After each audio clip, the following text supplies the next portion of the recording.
His Excellency, George Weah, President of Liberia. Our board noted that His Excellency's victory as the African Political Leader of the Year 2023 is a testament to his contributions to promoting peace, African culture and development, youth and sports development, and advancing Africa's agenda globally.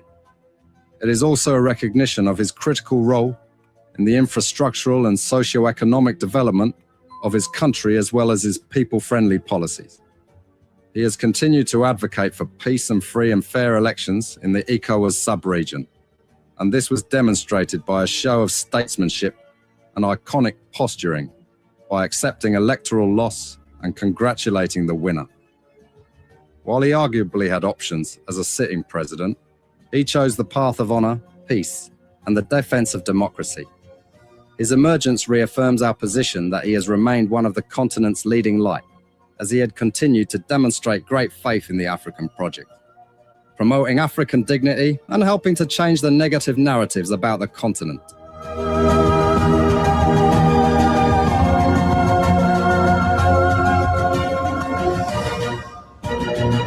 Before we could become journalists today, we are citizens. If there is no way that our country is safe, we cannot practice in our respective professions. When we are at war, pastors will not be respected to go to church to preach. When we are at war, medical doctors will not be able to go to hospitals except on a coercion or sanitary condition. When we are at war, lawyers will not be able to go to court to practice. That's why when you see these things happening, whether you are a lawyer, whether you are working a profession, you got to step down and protect your country so that that country will provide an avenue for you to be the kind of person that you want to be. And that's where we are now. What happened on yesterday was wrong. It's still wrong. And no matter what it is wrong. We are seeing things happening in this country, and people are now seeing it as being right because the Asa is there. And these are things that we're going to be standing up. To be a patriot, you have to stand first on the side of the law, because the politicians will go away. The regime will pass away, but your country will stay. The law will stay. Your patriotism vow will continue to stay on. And these are things that we got to stand up for. It doesn't matter how people feel, what kind of side you want to be on. We just got to speak to the truth, and that is very much important. I see in the next few months a nicer country, a very noisy country, rowdy country, a heavily divided country, a very tough economy, a sense of elitism by those who are coming at the hem of authority.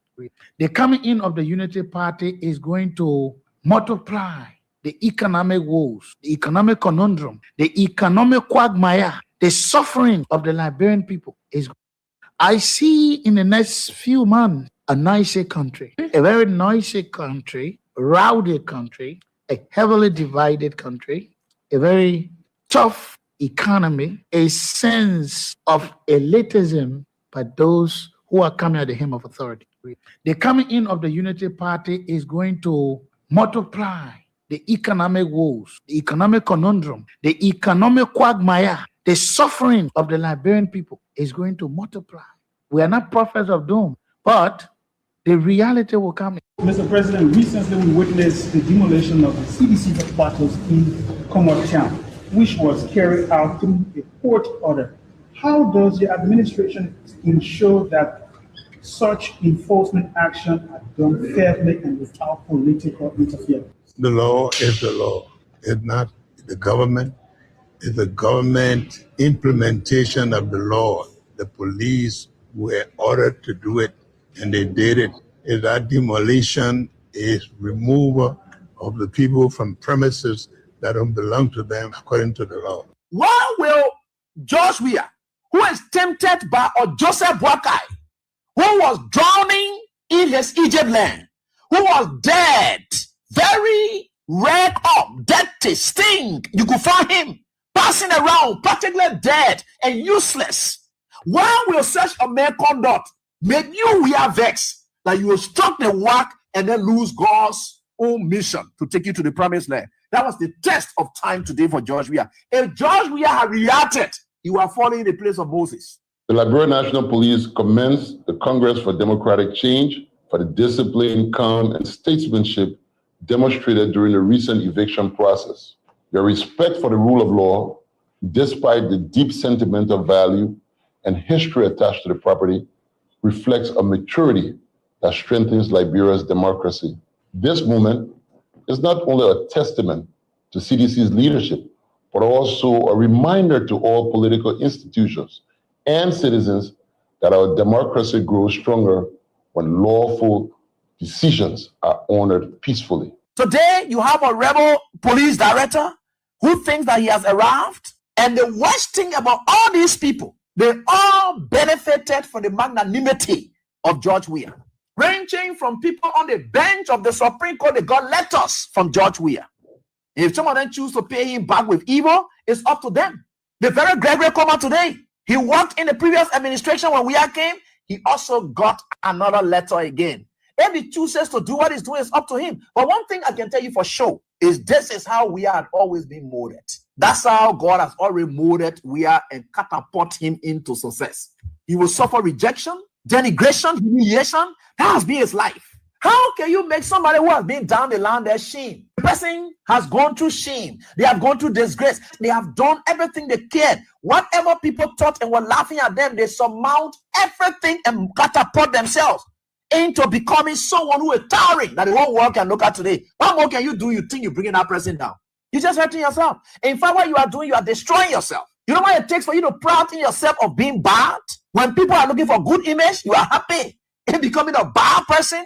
George Weah would never, ever buy in to your tricks. A bad person, George Weah would never, ever buy in to your tricks. George Weah would never, ever buy in to your tricks. George Weah would never, ever buy in to your tricks. George Weah would never, ever buy in to your tricks. George Weah would never, ever buy in to your tricks. George Weah would never, ever buy in to your tricks. He would never, ever. This government assigned security to the former president's house.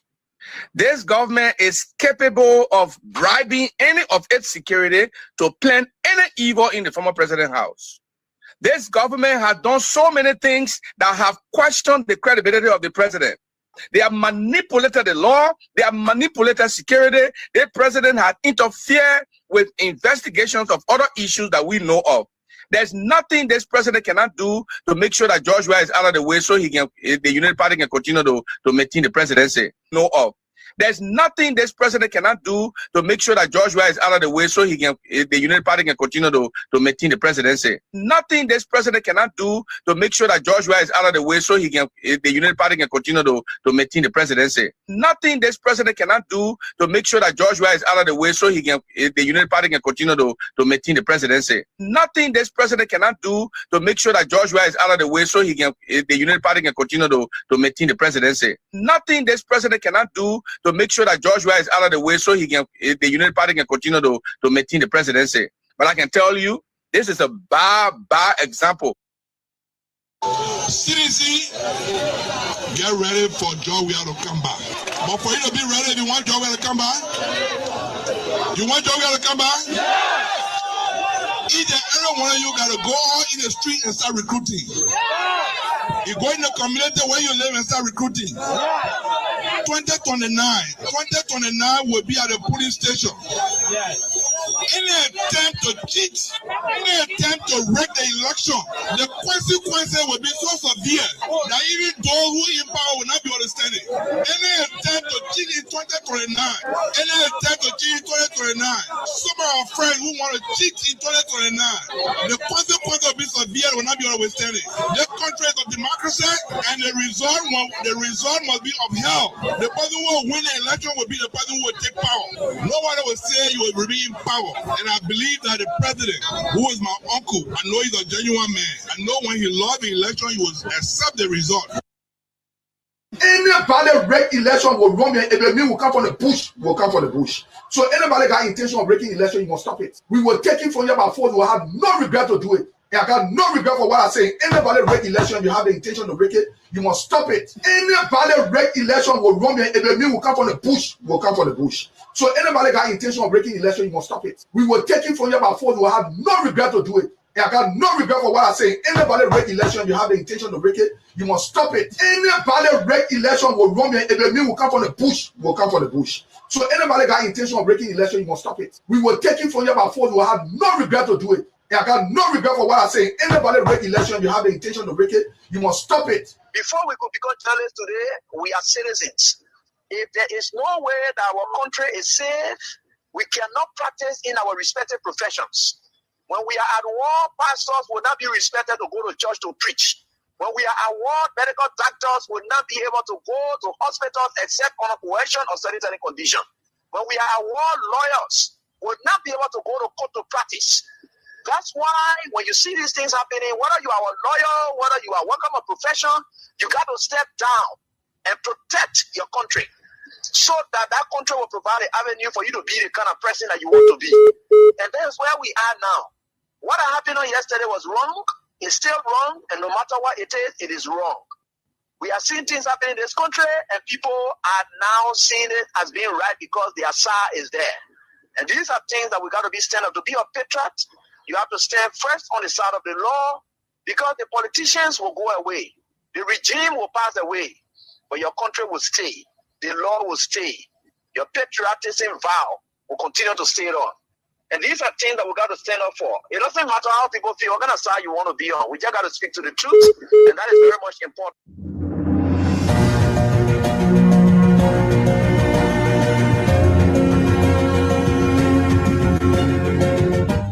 His Excellency, George Weah, President of Liberia. Our board noted that His Excellency's victory as the African Political Leader of the Year 2023 is a testament to his contributions to promoting peace, African culture and development, youth and sports development, and advancing Africa's agenda globally.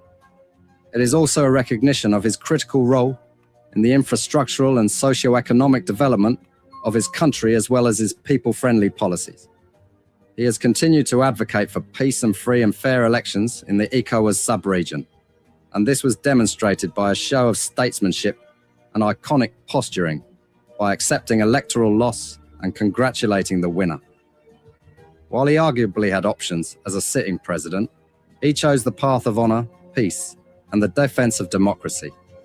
His emergence reaffirms our position that he has remained one of the continent's leading light, as he had continued to demonstrate great faith in the African project, promoting African dignity and helping to change the negative narratives about the continent.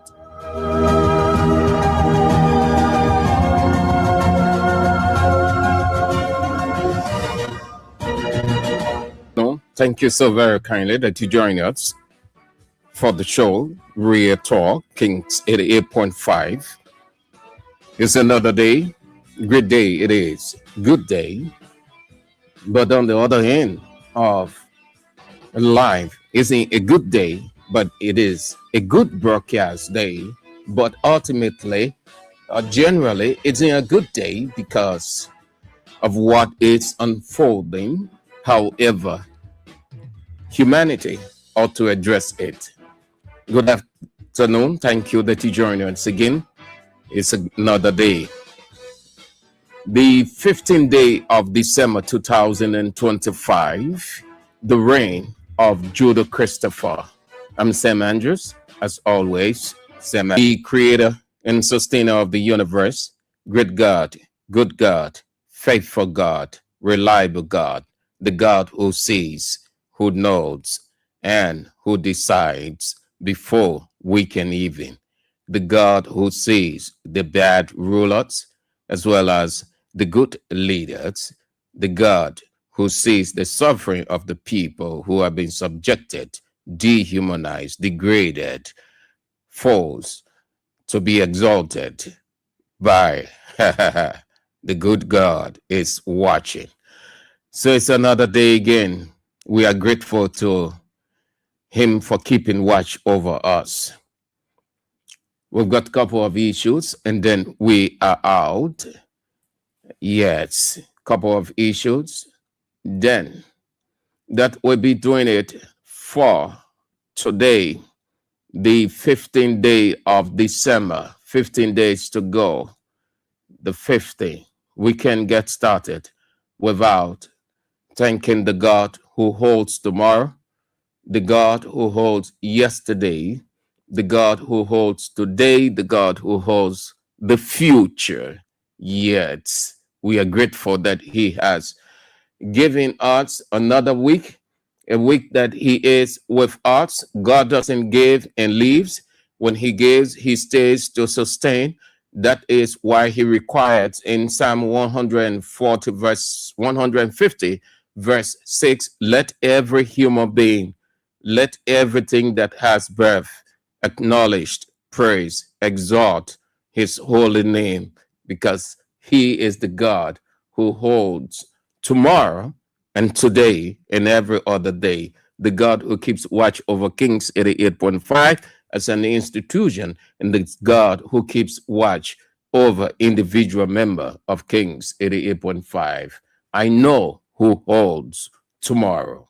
Nathan Bland, Spain, Barcelona, Musa Sharif, Congo Town, Jackson Dolo, Waterside, Manjebe Kamaran, Dubai, Stanley Sharif, Bon County, Vesely Fofanan, Battery Factory, Bapin Paulie, Johnsonville, Josephine Campbell, Fifth Kevin Bapin Nima United, Prince Rhea, Louisiana Township, Philip Kura, Dubai, UAE, Stanley Stephen Yakati, District 2, Lower Magibi County, Stanley Sharif, Brouville, Boakat Zodua, Mecklin Street, Waterside, Philip Tokba, Dallas, Texas, John Towelli, D6, Harry Boy Johnson, Caldwell, Matilda Stevens, USA, Letpierre Jerry, Asata Miller, Red Light, Divine Farley, Banja, Beverly Hills, First Street, thank you, Joy Blitz, Jakarta, Japan, Juju One-Way, Charles Weir, Jacob Town, Ibrahim Addison, GSA Road, Harris City, New Georgia, Mohammed Kamara, Juju One-Way, Paris Lobert, New Jersey, USA, Eugene Jobo, Capital Bypass, Gamondale McIntosh, Old Road, Gate Town, Stanley Bozo, Eric Dole, Silver, Washington, Broadville, Venetius Bar, New Newtown, Claudia de Paul, Royal Always Val, Jeremiah Labla, Mansari, Abdullah, JJY Community, Clarence, Dwell, Johnson Street, Henry T. Toll Jr., Caldwell, Usman Saw, Business Center, Gala Street, Edward Colley, Christian Slober, Edward Colley, great people, Emmanuel Bra, my dear sister, Sunday Rita Sunday with Choir, you are on. Rita Christian, Tonian Hades, you are also on. All of you great people, thank you for coming on. The chairman himself, the statutory member of the show, Roma Rico, Kenny Ball, Latupan, chairman, Block 13 Intellectual Center, the one and only chairman. Good to have all of you on, people. Thank you so much. Let's get to what we've got on our plate, and then we are out for today. Aliko Dangote, Africa's wealthiest man, has accused the Nigerian midstream and downstream petroleum regulatory authority of issuing fuel import licenses that threaten local refineries. He alleged that the NMD leadership is colluding with international traders to frustrate local refining and call for an investigation into the agency CEO Farouk Ahmed Dangote, who appears or operates an oil refinery, claimed economic sabotage, and alleged Ahmed's wealth, including his children's expensive education abroad, doesn't match his income. Ali Dangote contrasted this with the struggles of ordinary Nigerians who can afford school fees. Dangote warned that unchecked fuel imports could undermine jobs, investment, and Nigeria's energy security. Leaders of the West African Regional Bloc, the Economic Community of West African States, have pledged a united front against military coups, terrorism, and regional insecurity. The vow came during the bloc's 68th ordinary session in Abuja, Nigeria, following a wave of military takeover in the region. ECOWAS said it will shift from reactive sanctions to proactive diplomatic and military measures to prevent future takeovers. The leaders insist that only a coordinated regional strategy can restore stability and safeguard democracy in West Africa. Flash floods have killed at least 37 people in Morocco's coastal Safi region. Cars and mounds of rubbish were seen sweeping through the main port city of Safi after torrential rain hit on Sunday. Dozens of people have been receiving treatment in hospital for their injuries, and at least 70 homes have been inundated in the old city center. Local reports say access to and from the city is blocked on certain roads because of damaged debris. And last week, the United States House Committee on Foreign Affairs held a hearing on stopping the bloodshed, U.S. response to crimes against humanity in Sudan. The panel, chaired by Congressman Chris Smith, heard testimonies and evidence in Sudan and human rights abuses against civilians. Journalist Nadia Taha is from the town of El Fasher, but currently resides in the United States.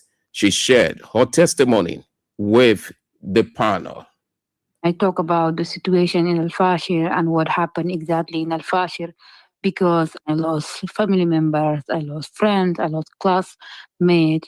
That's my city where I grew up. I struggle a lot during this 27, 28, 29. I've been seeing people, I know them, people I grew up with them, they've been killing in camera and been taken the footage by RSF. So it was really shocking to me. So I was a witness and I discussed with the briefing with the congressmen and women about what happened in Al Fashir. What did you tell them?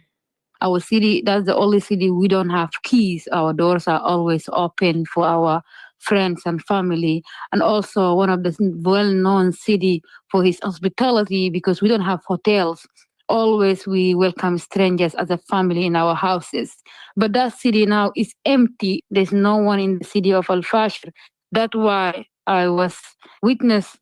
First of all, I was so hurt because my brother, beloved brother Muhammad, passed away in September 24 in Al Fashir, and he left behind his son Ammar and his wife Khadija. I also lost my auntie who's 9 months pregnant, and she was killed by bomb and left 7 kids behind. And still now we don't know where is his husband Sheikh and the kids. My uncle Bashar, still we are looking for him. Over 3 months, we don't know where he is. And I also talk about our cousin Arafa. She lost her husband and 7 of her family members. They died in Al Fashir. And her daughter, Dr. Nusayba, and her, they're trying to flee Al Fashir, but she died because while they're trying to flee Al Fashir, rapid support, they took her medication for diabetes. So my stories to the Congress, I was testifying about my family members and people I know them where they died in Al Fashir. I'm so sorry to hear about how huge a toll it has taken on your family. And the survivors in your family, where are they now? And have you been in touch with them? Yes, I was been in touch with them because my family, the survivors, they started leaving Al Fashir in a group. My dad, the first group, we had to leave him because he was sick. He's in Jamaica, Chad right now, and my sister and her kids they left after them, and I managed to get out. Also, my brother's kids, 3 months before he passed away, because men they are not allowed to leave Al Fashir because if they find them with the family, a lot of youth and men they kill them. So he decided to stay in our house in Al Fashir, and he passed away. But yeah, the survivors are now in a chat. Refugees come and they're safe. Why was it important for you to speak before the committee? I feel as a journalist, I used to work with Voice of America, and I was reporting all the time about the conflict in Darfur, and we lost the only media in the Voice of America, and there is no one doing anything. So when they contact me and they ask me, Nadia, from Al Fashir, and you lost a brother, they told me that if you want to come and testify about what happened to your family, and I was like, yeah, I was not doing anything, my hands are tied, so that's the only thing I can do. So I went. I hoped it will help. So I went and I told them the story about people of Al Fashir, and they deserve to be heard, and they deserve a justice. And you live in America now. Do you think enough is being done to deal with the humanitarian crisis in your country? It's not. It's not done. People are saying that Sudan war is a forgotten war. Thousands are dying, but for me, it's ignored. It's ignored, and the hand of a lot of people who they have money and they are not like Emirates. People they cannot stand in front of them. That's why they are ignoring the killing of Al Fashir, ignoring the situation of Al Fashir. Fashir is not forgotten. Sudan is not forgotten, but this is ignored by the rich country, by the high economic country. This is what happening in 2025. There is no humanity. The people are forgot what happening to people. They are not forgetting. They're deliberately ignoring what happening to our people. What more would you like to see done? I would like to see done that they can put this rapid support force is if one person from the military of this rapid support Janjaweed are saying today I killed 200 people but I lost the count and tomorrow I start from zero. In this 2025 I have never heard about someone is talking in TikTok or media about proudly how kill people, and they are putting the photo of the people who they died in Al Fashir in their social media and proudly happy about it. Someone will take a selfie with thousands of people in the ground and there is no justice and the world is quiet. This is what I don't want. I want them to put them under like international terrorist group. That's what I ask the Congress to be done. If there is a justice. Sudanese journalist Nadia Tahar explaining what she told the U.S. Congressional panel on the human rights abuses, war crimes, and crimes against humanity in Sudan, specifically in her town, El Fasher, where she's from. Let's get to developments unfolding in Liberia. Monrovia City Corporation streets. Monrovia streets are sold out, no sidewalk. The streets are sold out, no sidewalk anymore. If you came into Liberia, if you having an embarrassment, not free moving freely, if you think that the atmosphere is unique, there isn't war, bullets aren't moving all around, but there is the war of inconvenience. There is the wall of human embarrassment. There's the war of vehicle embarrassment. That's what it is right now. City Corporation has caused that embarrassing situation in Liberia's history under the Unity Party-led government, all in the name of the season. They sold out almost all the streets, almost all of the streets sold out to business people, marketers, everybody.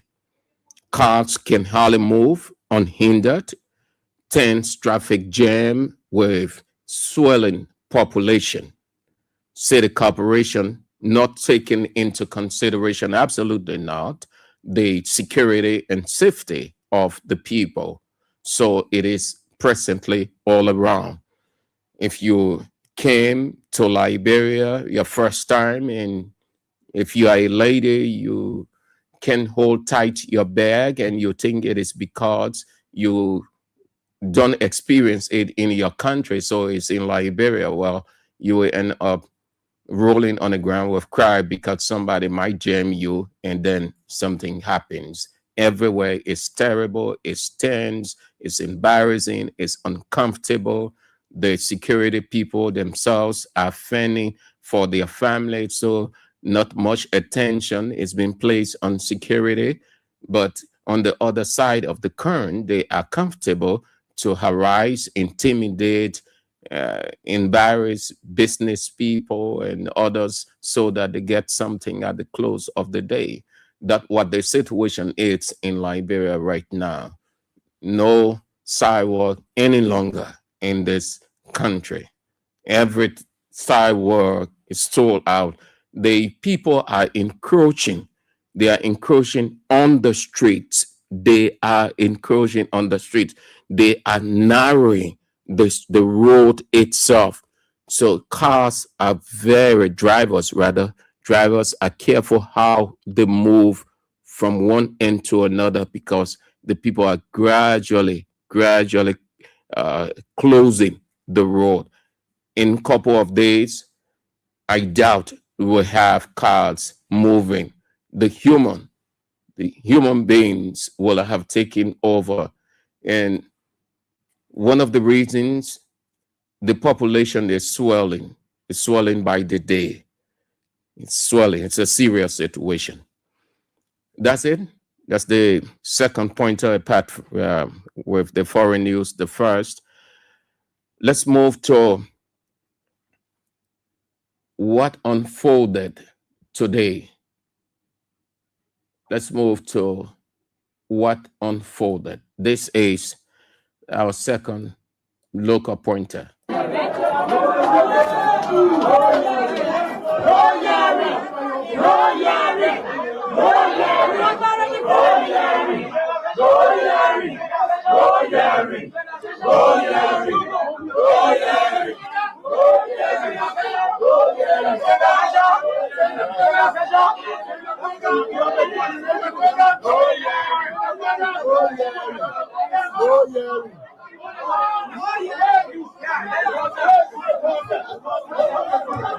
So we're now in the office of Senator Samuel Voga, Senator.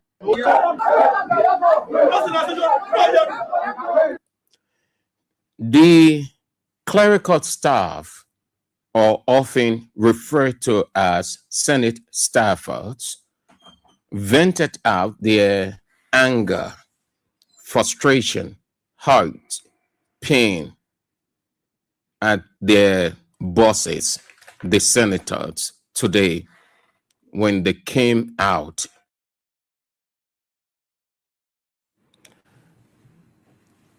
to tell them that enough is enough. They went to almost all the senators' office chanting, as you heard in the clip, no hearing, no hearing. They went from office to office, almost all of the senators, almost all. That means they reached to the senators, but not all. They had almost reached all, but they did not reach all. They went from one office to another. Some of the senators were receptive to the inhumane condition of the staffers. When I say they were sensitive to the inhumane condition, meaning they did not lock themselves in the office, they opened up and listened to them. They stopped at Senator Amara Conan's door, the man who plays Monkey Range, who put Gary saying in the Gary of Unity Party 1.2 billion budget. They are against him right now. They are branding him as opposition senator, but that is not an issue. They stopped at his office, and then he opened the door to listen to them. They stated exactly what they were up to. They told him no hearing today, no hearing. And then he understood and closed the door. They went to Samuel Koga, the same thing, as well as other people. Then Koga decided to give a full attention to them, which was good, was right. He decided. But yeah, what one of the vexed Staffords, but not in an unruly manner, but in a more reasonable manner, how they are being ill-treated. These guys have a budget of 30 million United States dollars, 30 persons. Besides that, they have seeds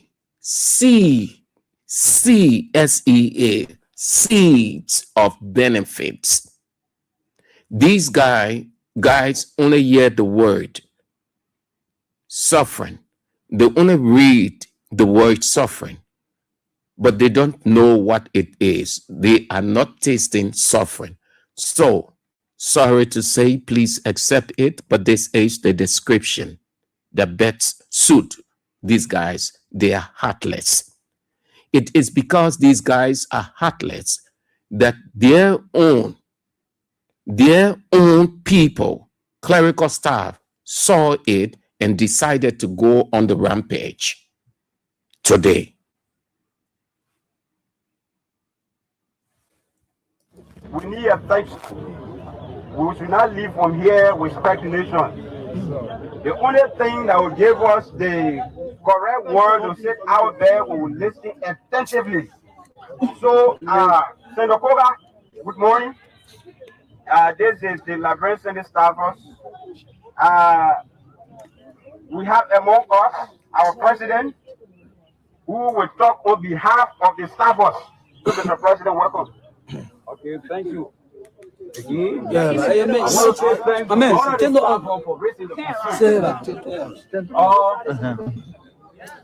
today, this morning, there was some concern among the staff of the Liberian Senate, and we convened a meeting here, and there was a lot of speculation. But at the end of the day, we have some leaders who are the listening type. They heard the concern and the action. So I was called by Senator McGill, my entire leadership was called by Senator McGill of Margibi County, who is the chairman of the Committee on Education. While we were in the office, we discussed a range, with respect to our burning issue. What are the burning issues? That is the issue of the salary standardization. While we were discussing with him, unfortunately for us, Senator Koga from Nima County, who is the chairman of the Committee on Information and Broadcast, enter in. So Senator McGill told me to come and staff order. He said, no, I will go along. I will go along with the staff, the leadership, to pass the information on the basis of that. As the president for the workers, I want to call your attention, turn it over to Senator Samuel G. Koga of Nima County, chairman of the Committee on Education, who will deliver to you the message. Senator Koga? So, Nima County Senator Samuel Ban Koga will speak. So, we are coming. Wait. So, please, right? Like we said, please, like we said, gentlemen, your way now. Your way. We are all looking for the best solution here. We can't get the best solution in noise. We should be grateful that we have a number that we say one of the distinguished senators. So now, Mr. Senator, we beg you that one of the representatives of the staff was to also love to make a remark, please. Okay, so thank you again for. Now what we do, we're talking about space. We need space. They play demo. It's good that we have. There's a space here. It's good that we have in our presence Senator Samuel Koga of Nima County.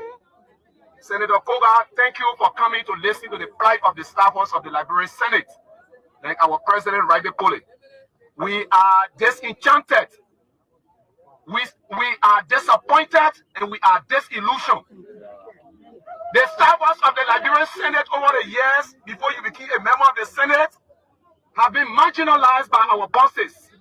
The very last time there was a salary increment here was in 2015 when former Senator Ahmad Jala of Bapolu County was pro tem of the Liberian Senate.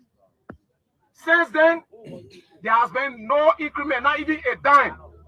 But it will interest you to know that every budget year, the budget of the Liberian Senate takes an incremental step. There is no history that the budget has declined in any given year. I'll give you an example. The budget, the 2015 budget of the Liberian Senate, the approved national budget, is $14,635,051. The one you people approved for the Senate.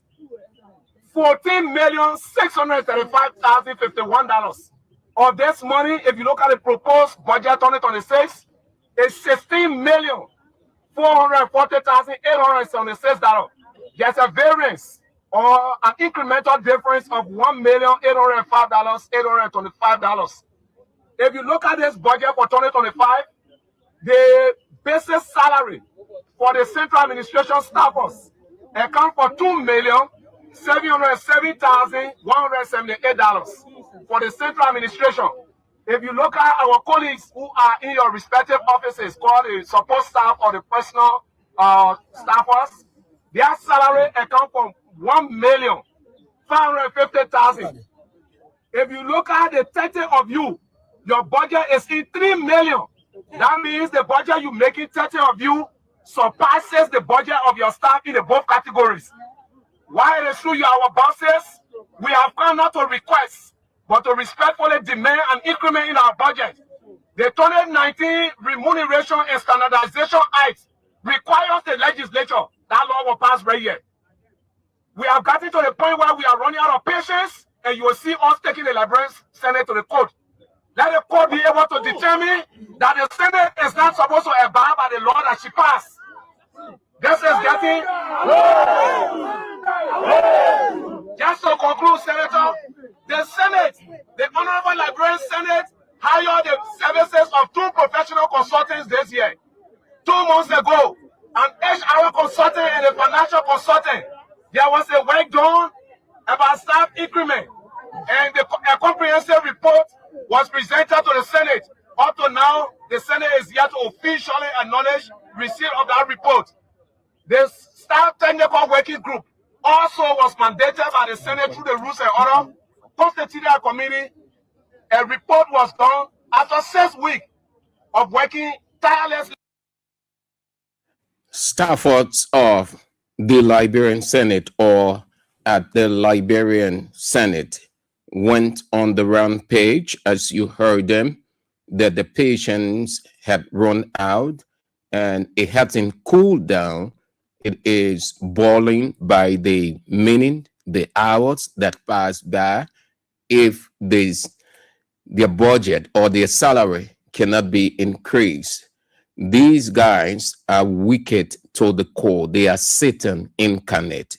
They will press and justify why they should receive 10,000, 15,000 United States dollars as net salary, excluding other benefits. Yet the people who do the work, the people who are the operational, the bedrock, the lifeblood for them, the technical people, don't mind most of those senators you see. There are only few people really know. Majority of it is because they were opportune to have been elected and they just riding on the honorific honorable senator, just like the House of Representatives, but bulk of them over there know nothing. They have people who do the work, don't mind them. To give the people their livelihood, they chose peanuts.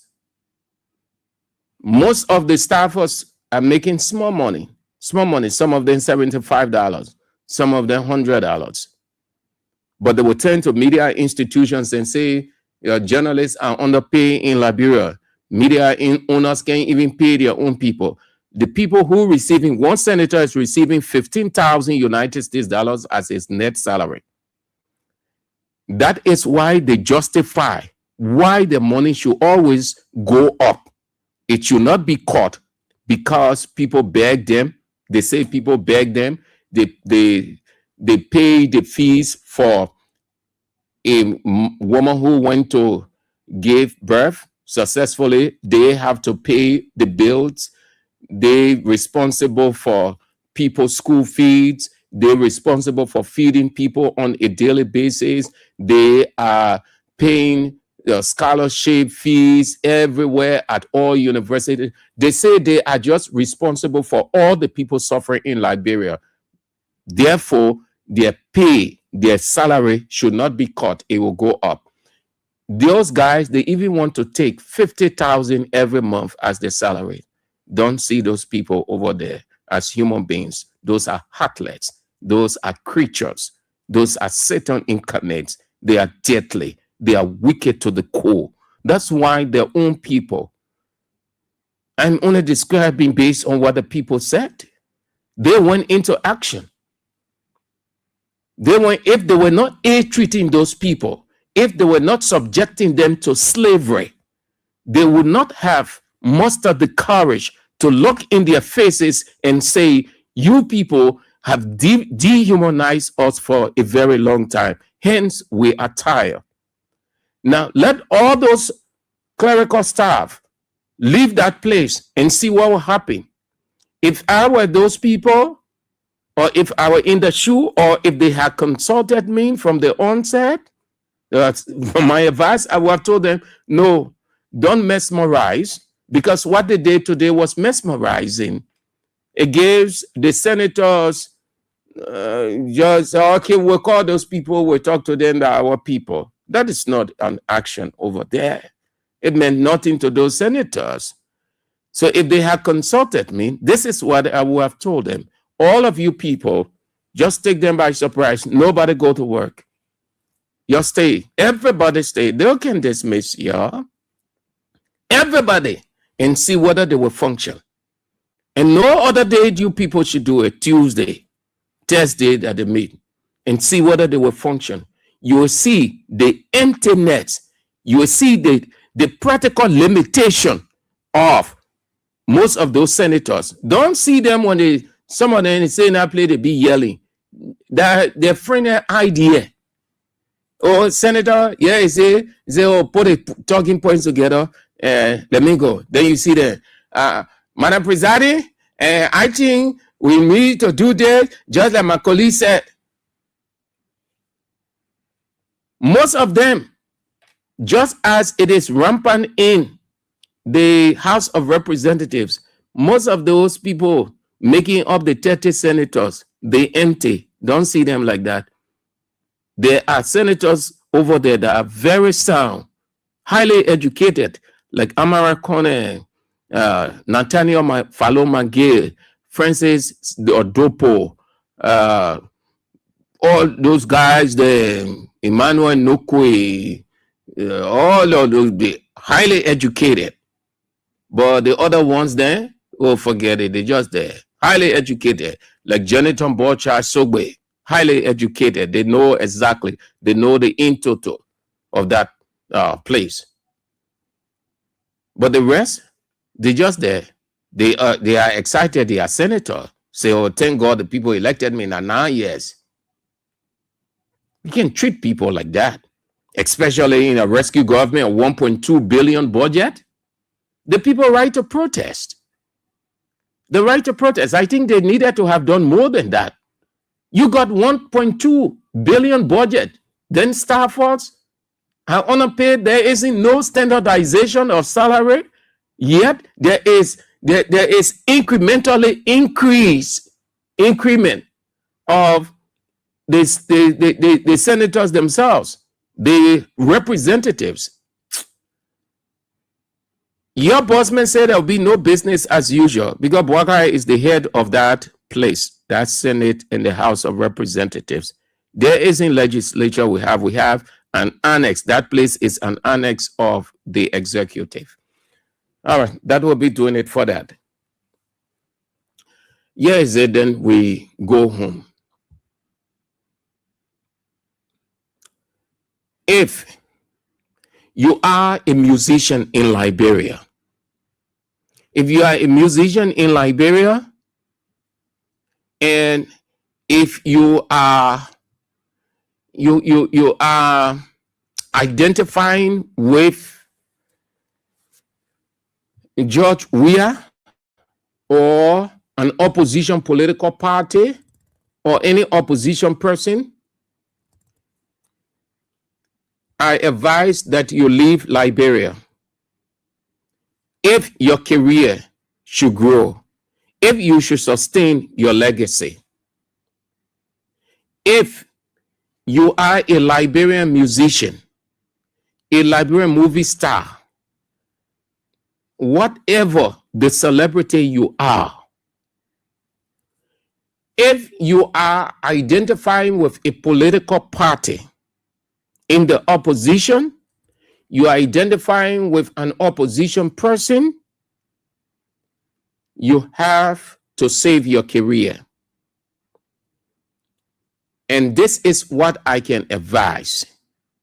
You try to find an exit, develop an exit strategy, go to a place by which you can manage with foreigners, you develop your career, then to be in Liberia, and your career is killed by your own people. The situation with Boki Raw is just exactly. Boki Raw, in my opinion, was a set-up situation, I assume, from the atmosphere. And then there is the government sentiment. Boki Raw, like every other citizen in this country, has the right to identify. You cannot restrict a person's preference. The musicians that support Unity Party today, it is their right. Boki Raw had been a strong musician in this country, but Boki Raw had never hidden his preference. Boki Raw is not being showcased politically, being dumped in pickup. They call the media. The same thing I told you a couple of months ago, moving around with him, that he was caught with drug, that they sent him to court. And then there is this media segment of the media they have that will say the law is the law, which we'll get to. If you want your career, if you want your career to grow in Liberia, or you think your career can grow in Liberia, then you get on the side of Unity Party. Even broad day, if you are smoking marijuana, if you had the most dangerous narcotics on Broad Street, doing it openly, nobody will harm, nobody will say it. The government will not come to you. In fact, they will protect you because you are part of them. Boki Raw's situation is purely political. Boki Raw, it is our understanding, and that understanding was confirmed by the very DEA, was set up by a friend. The DEA comes out to say that the man, let me read their statement for you word for word. I am told that this guy did set Boki Raw up. Now, but that is one aspect. The reason the government running, showcasing Boki Raw all over the place like he's the most dangerous person to ever live in Liberia and on the earth was drugged because Bucky Raw had been and remains an opposition musical star, which is not wrong at all. It's just like you say, Sam Andrews is in the opposition, then it is wrong for Sam Andrews to be in the opposition. So can everybody be on Unity Party side? Can everybody be a Unity Party person? What will you say of those comedians, those musical stars who produce music for Unity Party prior to their launch? What will you say of those people who went there? That is what is referred to as unity in diversity. Everybody cannot be on the same side. But once it is from the opposition, that person is from the opposition, the government will highlight it, the government will give it every radiance. There was a lady that initially they pretended to arrest from the airport. And what the people said, people who knew and still know the woman, what did they say? They came out, they said that woman that died, Unity Party partisan, nothing will come from her. You will see nothing. Without her, and truly, where is the lady? They can never say anything about that lady today. People say that lady will go free. She will continue her business. People who know the lady personally in the same community that they live in, they say the lady that Unity Party supporter, that thing you're doing, you're wasting your time. That woman that Bwaga supporter, nothing will come from it. You please help me with her name, man. They brought her, DA was showcasing. They say, oh, she called her with drugs on the plane and she was transiting drugs from this country to that country. Where is it today? Where's the lady today? Is she in jail? Did they do anything? Nothing.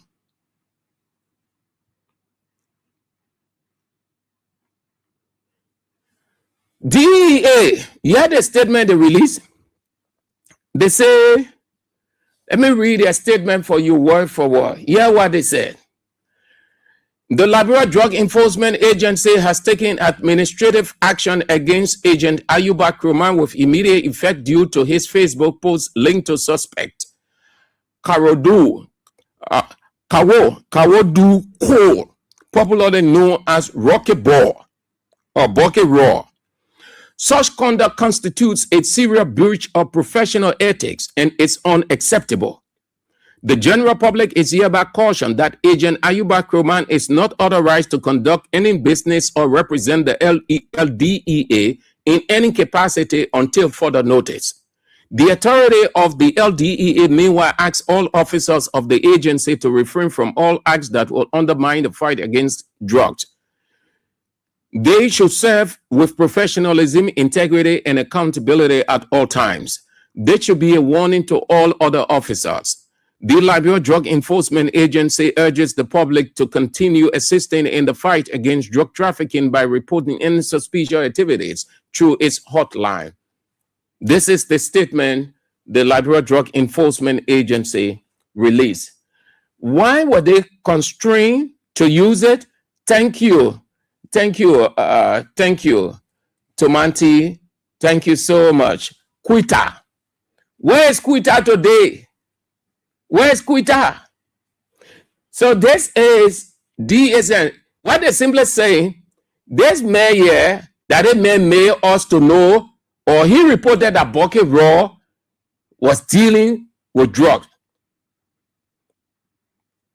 So they simply say, they know how to frame it.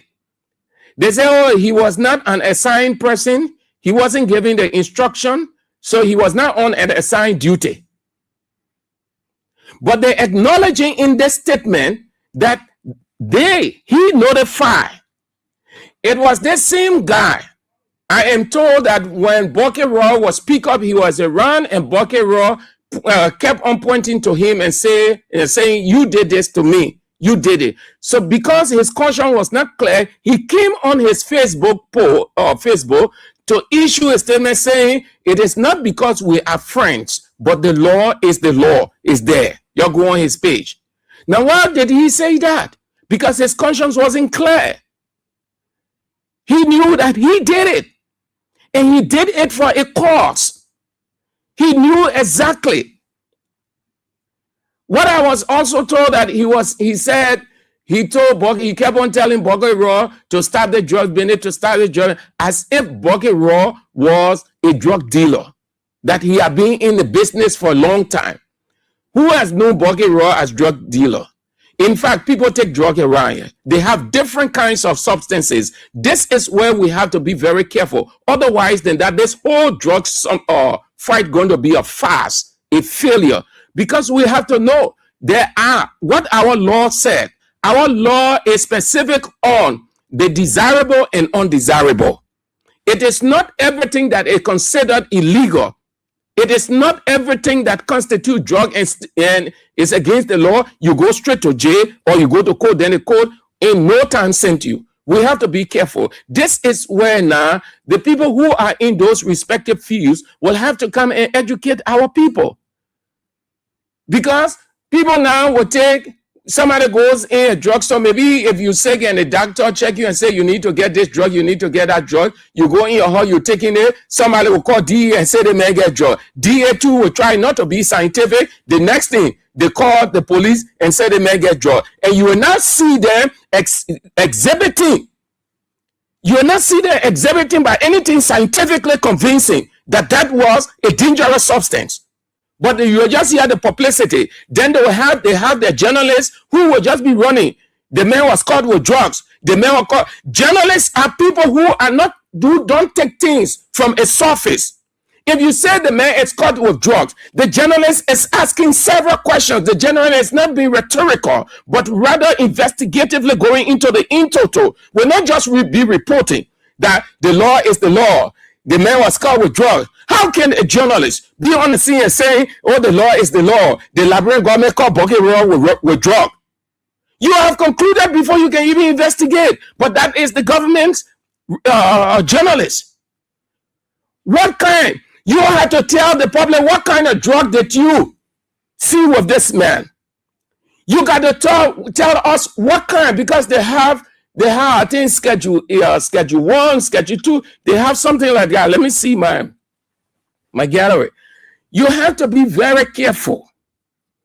It is not because they say they fight against drug in this country. So anything is just drug. It's just, we have to be very careful. Otherwise than that, listen, it would degenerate into something else, because the government now is using it as a political weapon, and other people are using it as political weapon to get against people. That's what they're doing now.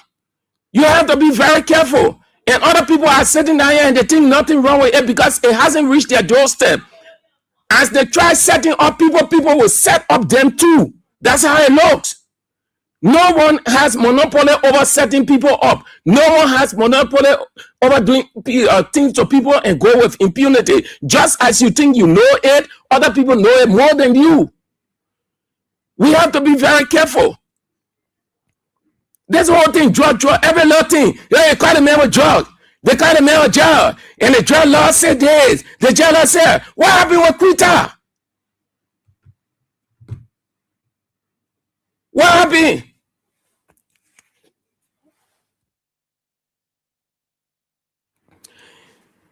Drug is not only the dangerous thing. Yeah, J. Brian McGill was alleged to have raped a 14-year-old girl. What happened? Why did they not parade with him? Why did they not send him to court? Why did they not put him in pickup board and showcase him all over the place with media over him? Because he is a member of Unity Party. I am telling you people, it's clear God can expose people different ways. And this will serve as an embarrassment to all of those people, those musicians who are within Unity Party. They will not feel comfortable because the Unity Party government has drawn the line between musicians that are in the opposition and musicians that are part of Unity Party. So what's going to happen now, whenever an event is taking place, those people who are within the opposition, they will not attend those people program for fear that if they attend it, something will happen and they will say, this person went there, this person do this, and those Unity Party musicians will be protected against those people who support the other side or part as per their preference. That's what you're going to see in Liberia. And you're going to see most of their programs going to be so poor. They're going to be a complete disconnect between those two musicians and comedians and every other person. It is bad. Bucket Roy issue is simply because the man did not hide his identity. No. And his man set him up. Ayuba set him up. Ayuba Kroma, the LDA people say, you're listening to this statement again. They say they took administrative action. What is the administrative action they took? What is it? Listen to the statement again. The Liberia Drug Enforcement Agency has taken administrative action against Agent Ayuba Kroma. Ayuba Kroma, with immediate effect. What is it?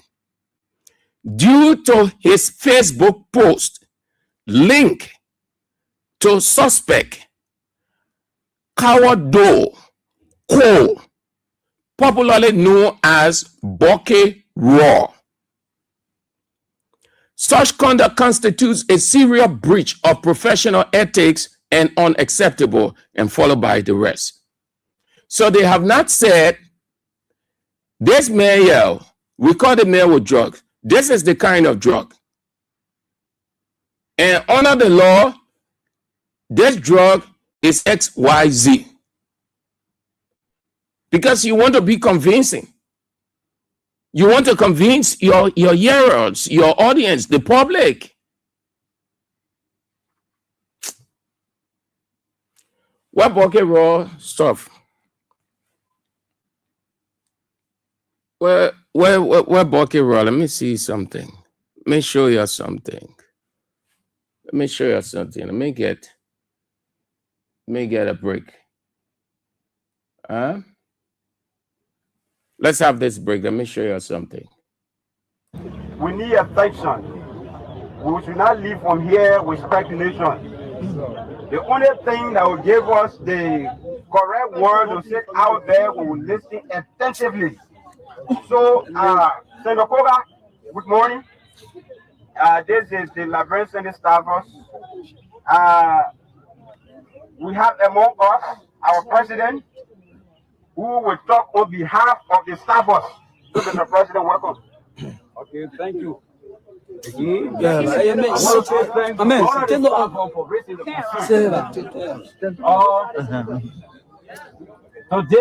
this morning, there was some concern among the staff of the Liberian Senate. And we convened a meeting here. And there was a lot of speculation. But at the end of the day, we have some leaders who are the listening type.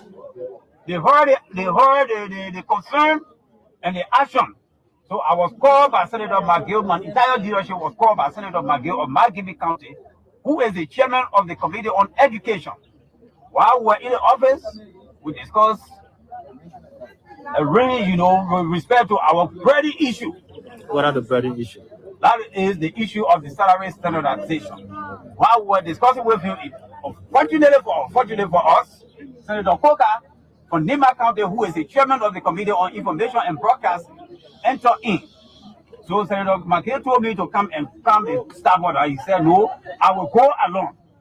I will go along with the staff, the leadership, to pass the information on the basis of that. As the president for the workers, I want to call your attention, turn it over to Senator Samuel G. Koga of Nima County, chairman of the Committee on Education, who will deliver to you the message. Senator Koga?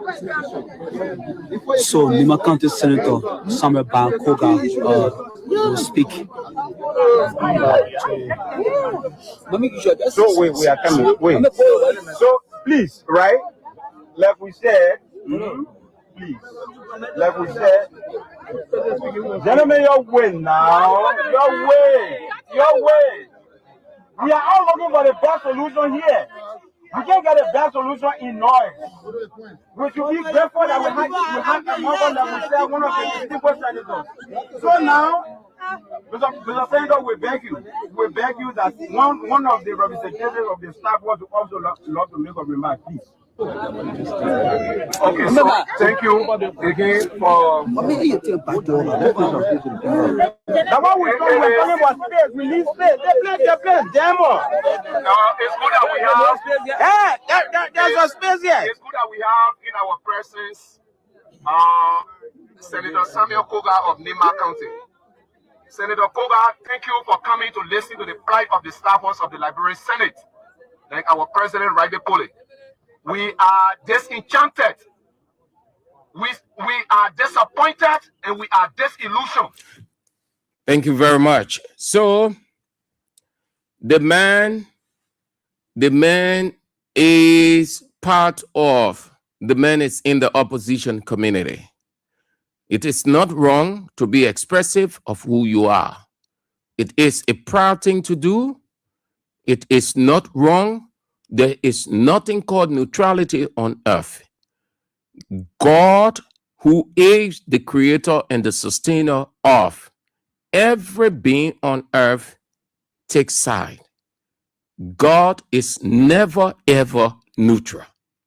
There's no neutrality on earth. You're either for or against. If you are for, you have a side. If you are against, you have a side. That is the meaning of the expression diversity in unity.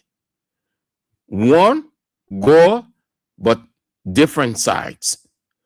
Therefore, you would not use somebody because they're part of a given side as a means to degrade that person.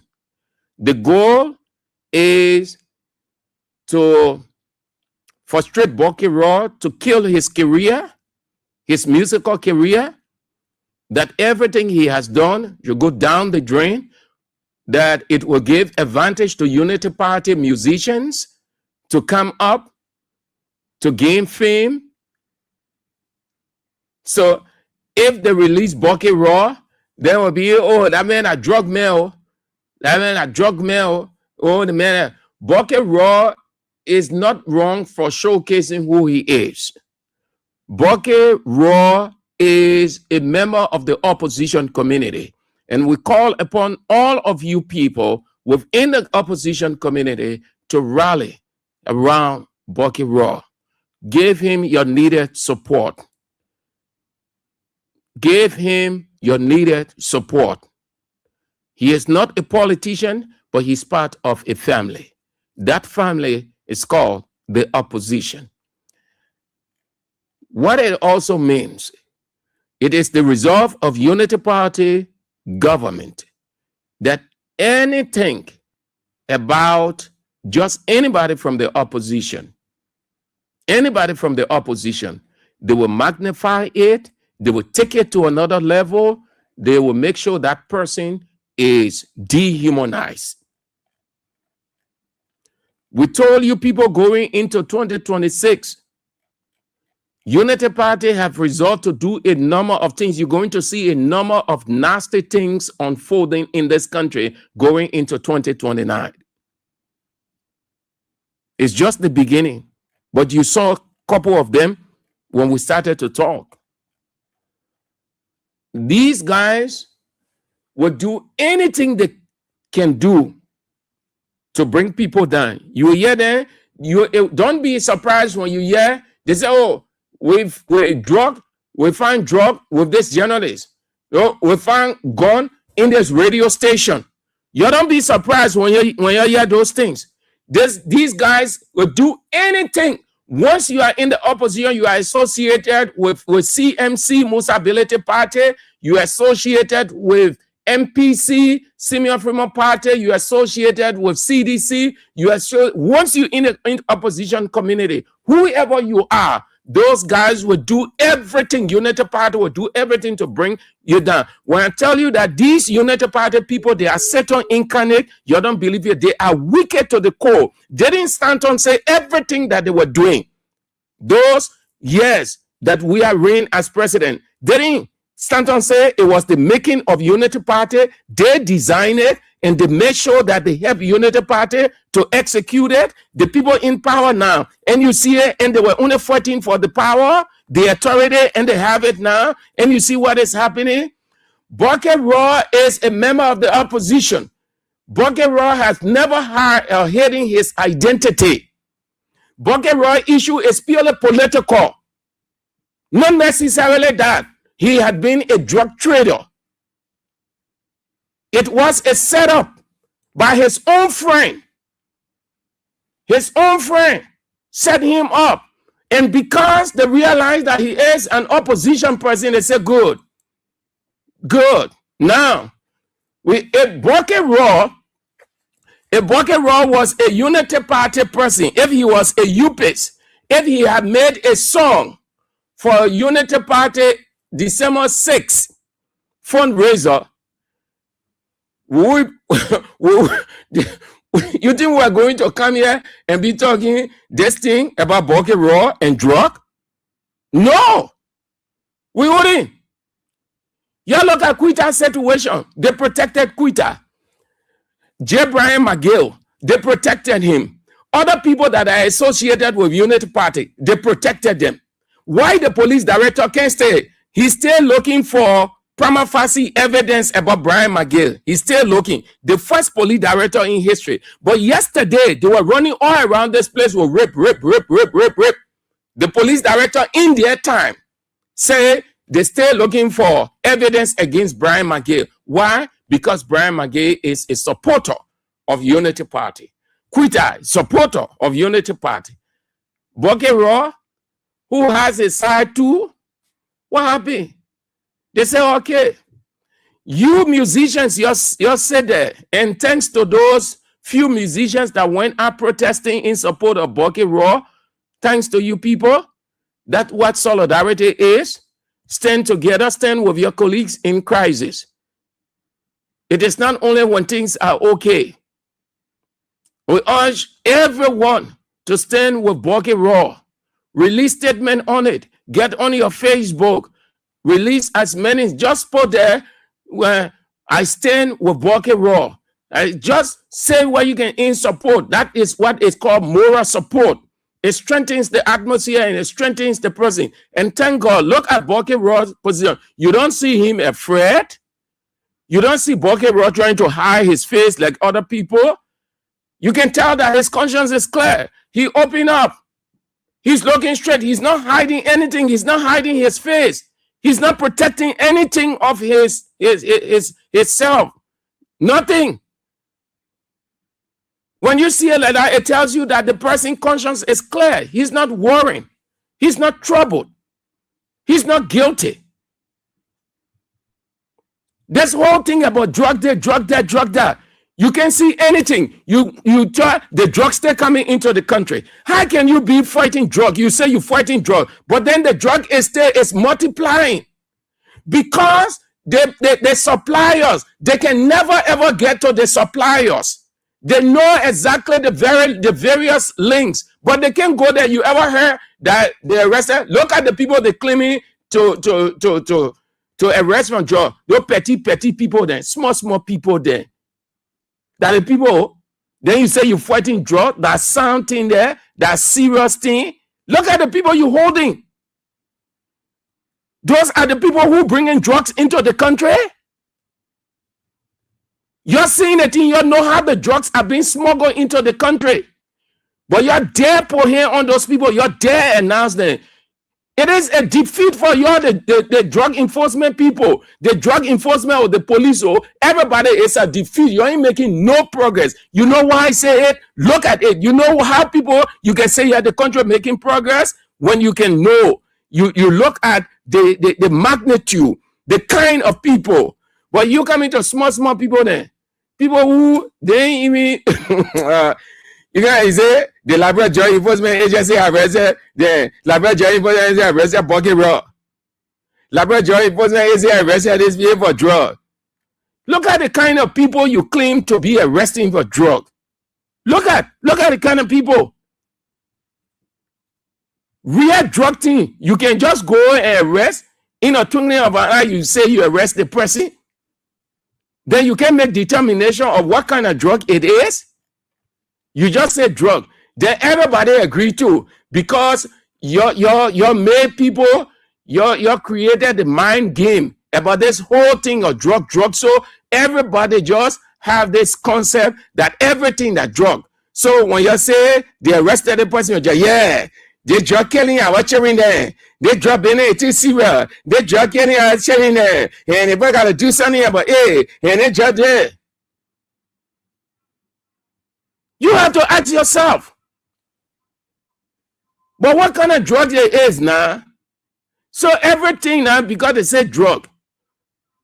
So if the doctor said take in your go and buy the one, you setting that in your heart, you taking your drug. Somebody passing. They say, oh, that the journalist there, the opposition journalist, and that is St. Andrew there say, yeah, say, oh, call the D people, say man taking drug. You call quickly. Then the D people say, oh, we get journalist St. Andrew. Oh, we're drug. The man taking drug. Oh, you call the police chief. So, oh, you can't pick up. Ah!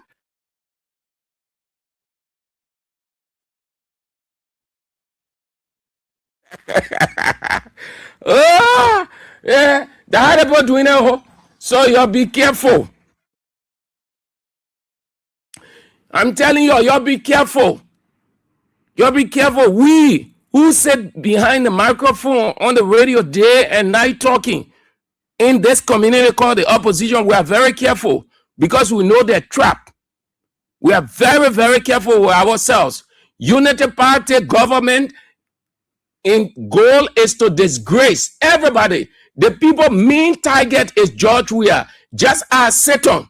Satan main target is God. So everybody who is a Christian, you are a prime target for Satan disgrace. That's what God said. The Bible said he opposes God. So everybody who is on the side of God, forget it. You finish. Just to damage that man's career. That's all. And listen, except Bucket Raw is a drug dealer, then you can say, but if he isn't a drug dealer, he was set up to give advantage to Unity Party musicians, you people will never succeed in your musical endeavor. You will never succeed.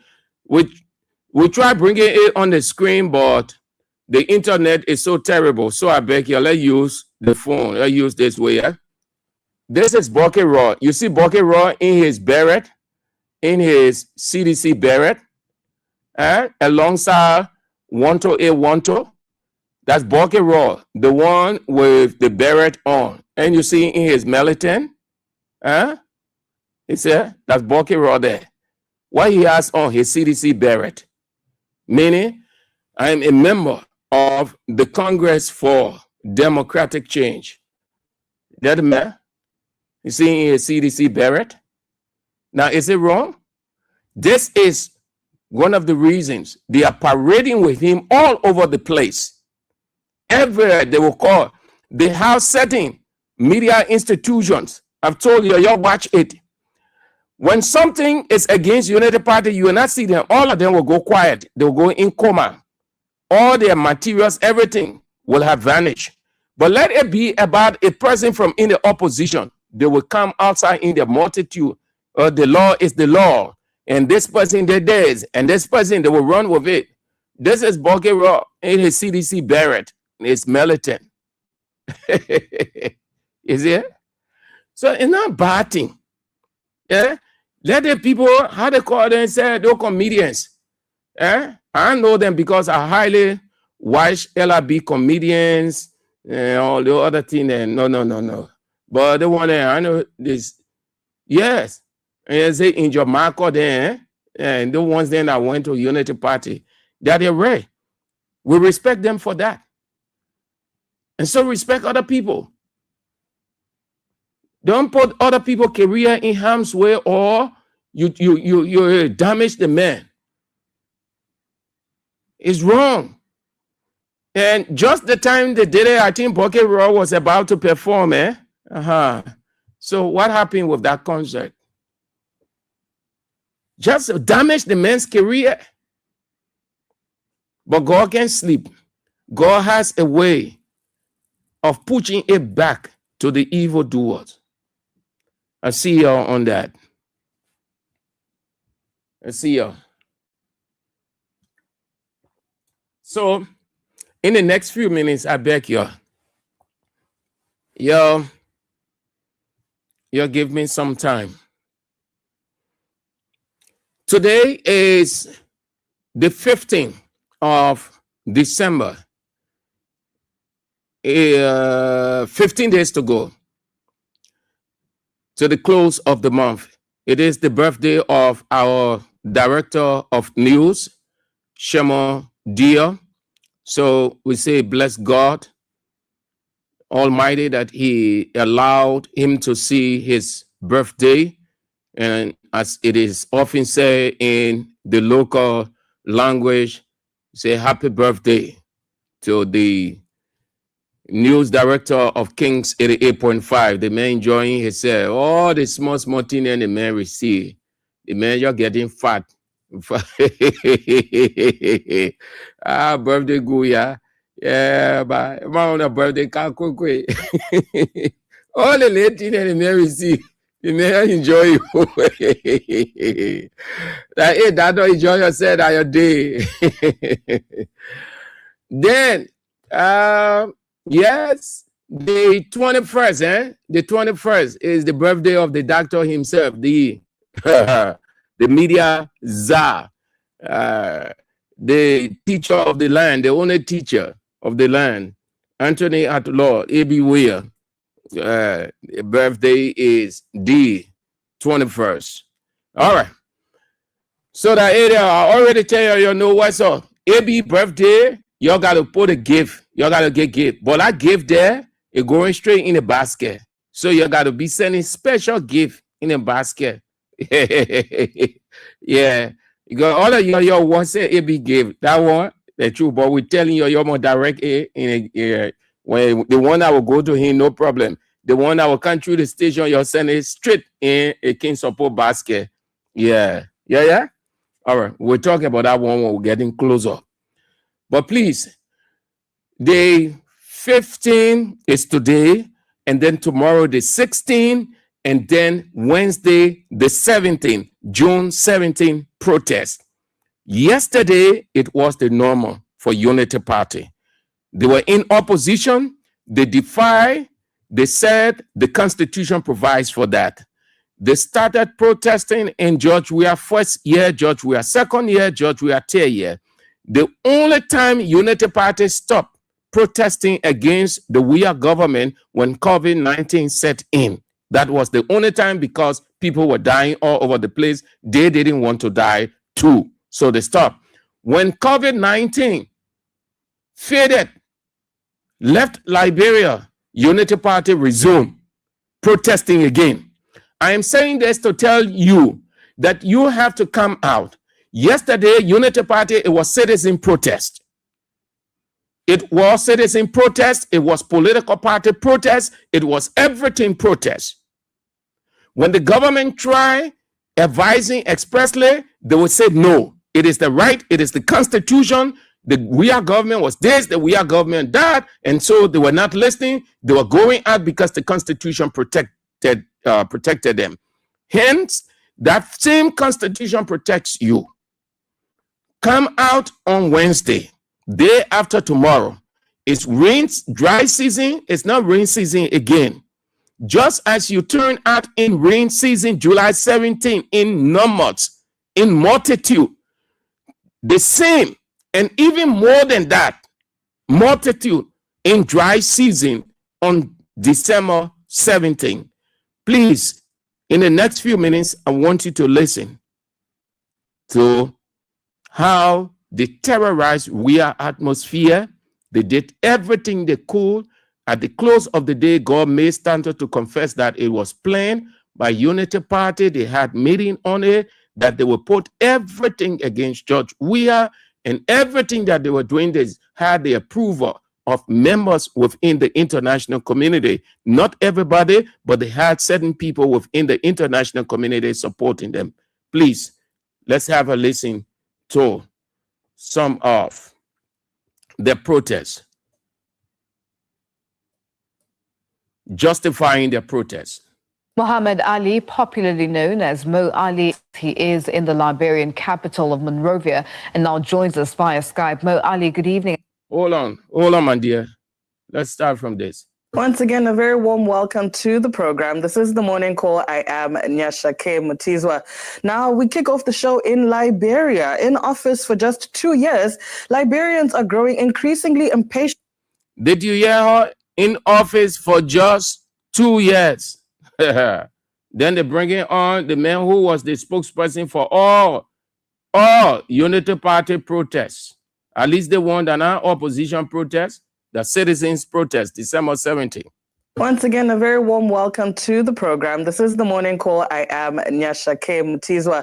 Now, we kick off the show in Liberia. In office for just 2 years, Liberians are growing increasingly impatient with President George Weah. A struggling economy, rising food prices, and corruption accusations have stirred anger and discontent against Weah, who campaigned on a promise of delivering pro-poor policies.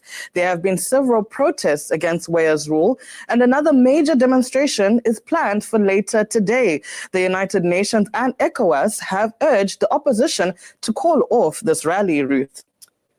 And now we have poor policies. There have been several protests against Weah's rule. There have been several protests against Weah's rule, campaigned on a promise of delivering pro-poor policies. There have been several protests against Weah's rule, pro-poor policies. There have been several protests against Weah's rule, several protests against Weah's rule, campaigned on a promise of delivering pro-poor policies. There have been several protests against Weah's rule, pro-poor policies. There have been several protests against Weah's rule, and another major demonstration is planned for later today. The United Nations and ECOWAS have urged the opposition to call off this rally route. And now we have one of the organizers and an activist joining us on the line. This is Mr. Mo Ali, who comes to us from the capital, Monrovia in Liberia. A very good morning to you, and thank you for joining us on the program. Now, why have you organized this march against President Weah? Morning. As to your first question, we have organized the march, not particularly against President Weah, but against the style of governance. There is exclusion of people who express their feelings, people who criticize government. There is corruption all over government. It is evidenced by the mismanagement of 25 million. He has refused to prosecute those involved. There's still the issue of 16 billion lingering. There is this issue of interfering with the judiciary. There is this issue of consistent interference with the functions of the legislature. There are lots of things. We have violations of our constitutions and laws. And so we are organizing this protest to tell Mr. Weah that these things are wrong, and also to tell the country how he intends to resuscitate the economy. As to the United States calling for dialogue between the ruling party and the opposition, let me say this very clearly. The opposition and pressure groups have always been willing to dialogue. It is Mr. Weah and his government who are not interested in dialogue. We've made series of suggestions on how we can tackle the governing menace that we have, on how we can tackle corruption, on how we can resuscitate the economy. Consistently, Mr. Weah has refused to dialogue with anyone. He's just shown that again. ECOWAS had asked him to dialogue. The United Nations has asked him to dialogue. It's constant saying is that people lost election, they don't want to accept it. He has won election, he has the mandate, and so he can do everything on his own. Good, if he can do everything on his own, that's why we are asking him to get to work to do it. And if a dialogue was to take place, I would like to see us coming out of such dialogue with a very strong plan on how to resuscitate the economy, with a very strong plan on how to fight corruption, with a very strong message that the executive branch of government should not engage into interference with the judiciary and everything. And we think such a dialogue would be healthy for the. Now, your own party, the Unity Party, left behind a lot of problems that President Weah inherited, such as a struggling economy and millions of dollars stolen from the central bank and others. He barely has had time to implement his own agenda. So don't you think you're being too impatient with him? The question about whether the Unity Party left behind a shattered economy, that is not true. The plain truth here is that when the Unity Party took over, we inherited a country that was totally broken. A budget of about 60 to 80 million. Civil servants were earning $15 to $20 a month. There was no running water. There was absolutely no electricity. There was no roads, and everywhere the country was completely broken. We left a budget of more than 500 million. We left a reserve of over 150 million. We left a civil servant that was intact, and we increased their salaries to the bare minimum of $100. And for 12 years, civil servants were being paid on time. Our institutions, our integrity institutions were intact. We have restored the image of the country. And so the excuse that he inherited a struggling economy. I mean, I'm not saying that the economy was totally good, but there was something to start off from. Two generations of Liberians at odds about the state of the nation ahead of another round of anti-government protests in the capital. President George Weah came to office with a lot of goodwill, but that is diminishing, and fast. I will be in front of that protest. If I'm unable to walk, I will carry a stick. Right now, they stole my walking stick. Others see the protests as an unnecessary distraction. We voted lawmakers. If a person wants a change to the Constitution, they should talk to their lawmaker. If someone eats your reserve money, go to your lawmaker. Sitting just 15 meters away from this heated argument, Bolopewe is worried about her family. She left home at 5 o'clock in the morning to sell vegetables in this market. No one is buying. There's no money. Look at my children sitting here in the sun. They're supposed to go back to school, but there's no money to pay their fees. In heated argument. Listen carefully. She said, no money. People weren't buying. Businesses weren't going. Isn't it the same thing that you are experiencing today? So much so that everybody bringing their goods on the road just for people to see it and buy from them, that they sell us are more and the buyers less because things are difficult and playing these things. Yeah, so you will hear why they came outside. They made the people to believe that the country was hard under George Weah, that things was not working at all. And those very things that they made the people to believe that we are turning the country into hardship, those things are happening. Why? You should now come up and tell them the same way that yesterday you said it was bad up, the country was hard, things were not working, you made us to go against this man, hence we are out. That's the reason I'm playing this thing, so you hear them for yourself. Just as they came up bravely, constitutionally, democratically, you have the right to do the same, and nothing can happen to you. They can never, not even Bwaka has the willpower to do anything against you, because the Constitution provides for that. Article 17 says it is your right to come out. It is your right to speak to your government. It is your right to speak to your president. It is your right to speak to your representatives. It is your right to speak to your senators. You have it, and the entire international community, the entire world will be watching. They are aware of December 17th. They are waiting to see. Don't be afraid. They did it yesterday. They said that it was their constitutional right. They quoted the same Article 17. And so you have that same right. Listen further. Bolopewe is worried about her family. She left home at 5 o'clock in the morning to sell vegetables in this market. No one is buying. There's no money. Look at my children sitting here in the sun. They're supposed to go back to school, but there's no money to pay their fees, so they're not starting tomorrow. The money, totaling $419, is due in less than 24 hours. Economic decline and inflation have pushed many Liberians below the poverty line. The local currency is also steadily losing value, exchanging 190 to the American dollar from 146 2 years ago.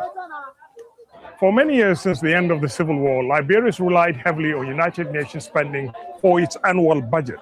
So when the United Nations mission ended, it was a shock to the economy, to small and medium-sized businesses. Factories shut down, unemployment rose, and inflation got worse.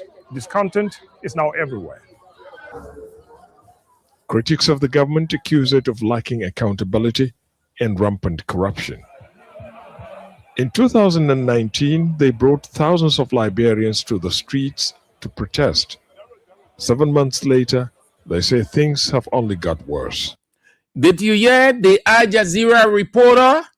Did you hear him? Did you hear him? How many persons did they bring? Please listen to him again. This is a foreign reporter whom Al Jazeera sent in Liberia to cover the series of protests, and he acknowledged. Please listen again. Critics of the government accuse it of lacking accountability and rampant corruption. In 2019, they brought thousands of Liberians to the streets. In 2019, they brought thousands of Liberians to the streets. In 2019, they brought thousands of Liberians to the streets. In 2019, they brought thousands of Liberians to the streets. In 2019, they brought thousands of Liberians to the streets. In 2019, they brought thousands of Liberians to the streets to protest.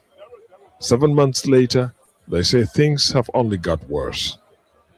We presented a petition containing demands to the president to address the issue of corruption, specific cases of corruption, bad governance, violation of the Constitution. The president refused to act on any of our demands. The 2019 protest lasted a day. Organizers say this time they won't leave until their demands are met. The 2019 protest last 2019 protest. Did you hear the guy? The same thing. July 17 protest, when the civil society leaders said they will not leave the street until their petitions were received. What happened? They said the people should leave.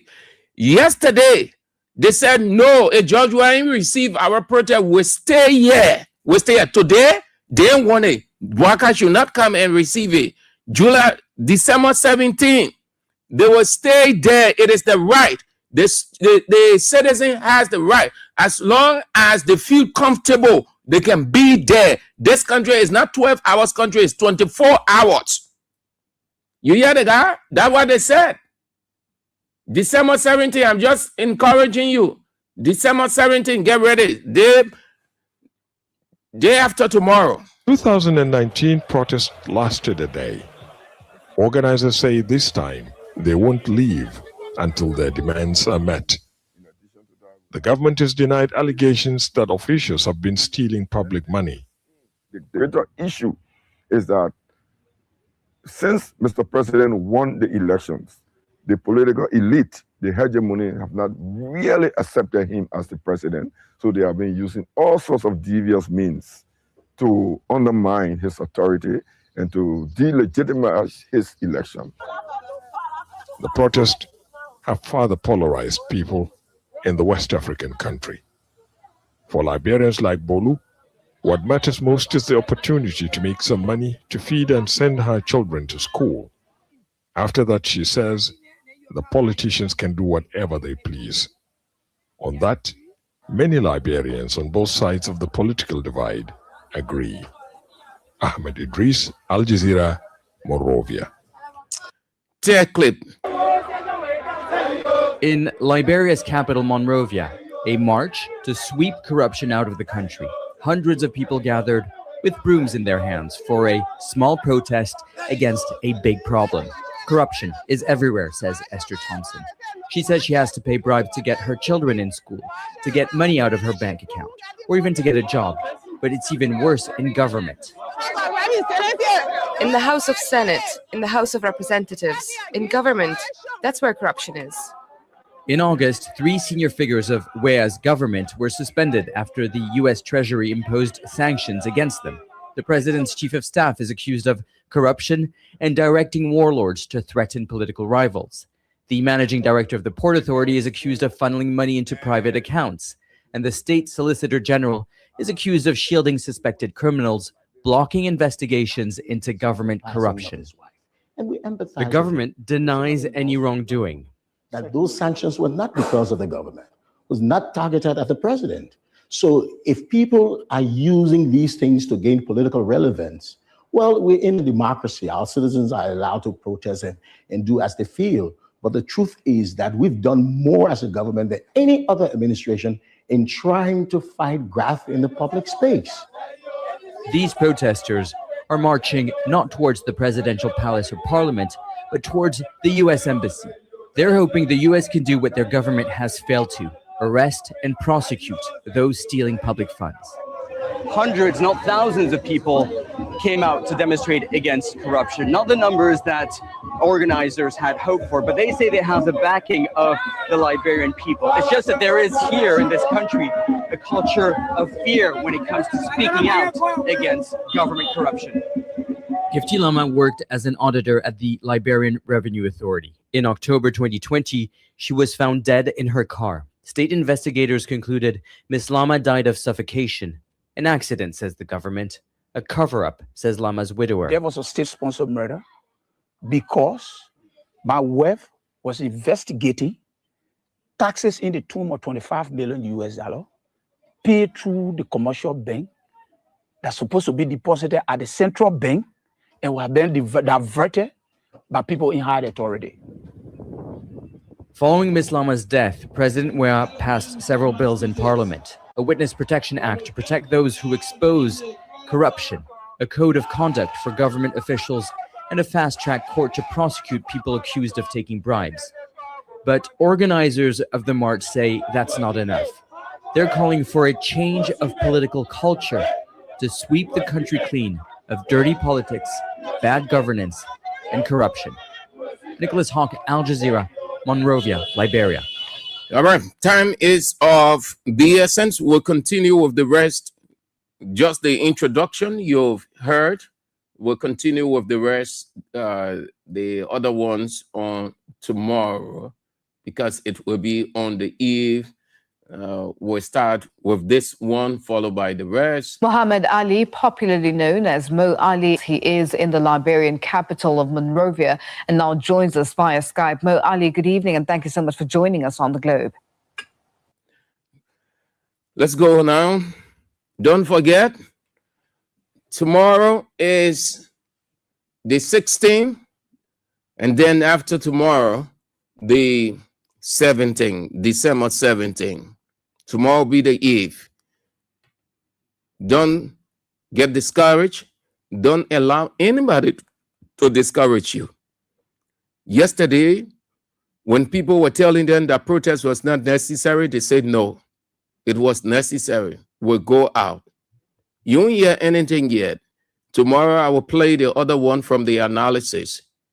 So I'm truly convinced that yes, it was a plan. Everything, their propaganda, though not the kind of propaganda by standard propaganda, but satanic propaganda, it did work.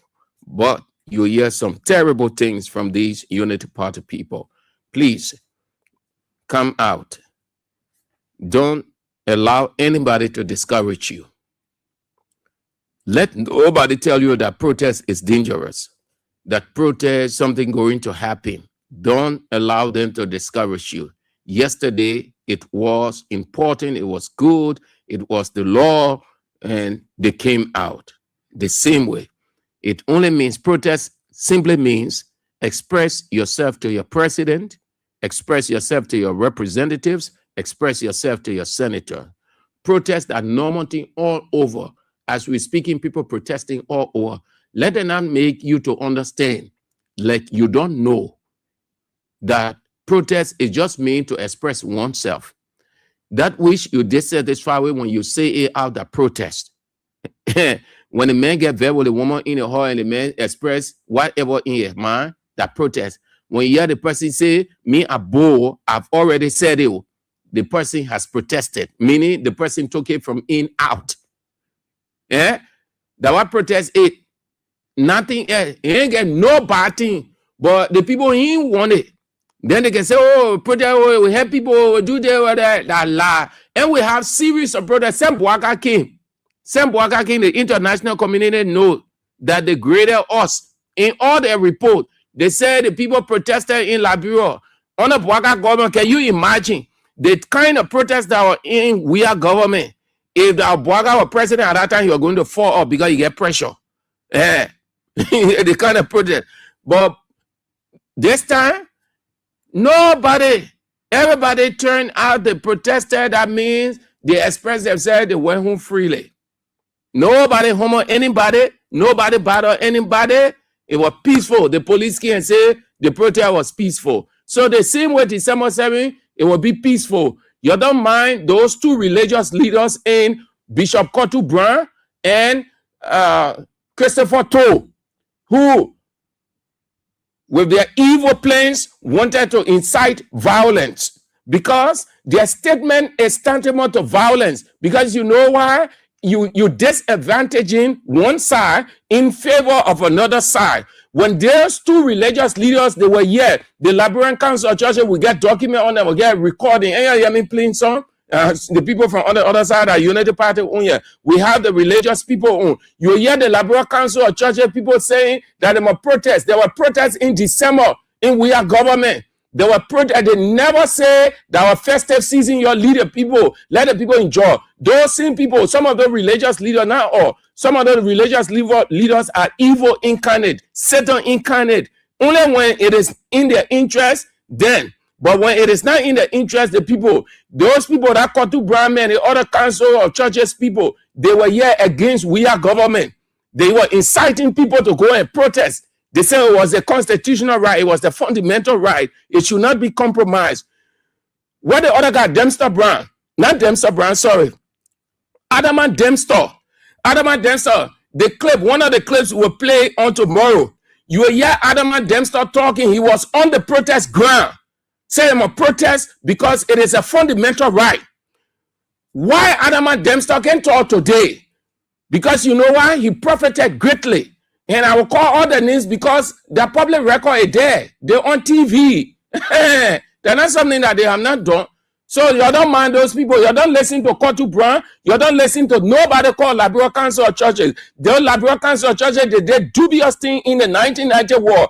The Liberal Council of Churches made the 1990 war long. Let me tell you, you ain't know. That Liberal Council of Churches, they made the 1990 war long. They were there with a dubious thing. They ain't white gun, but have satanic high. You don't listen to it. Nobody listen to Bishop Kotu Brown. Nobody listen to Liberal Council of Churches and Christopher Toe. Nobody. You come on, you express yourself to your government. That's what the Constitution says.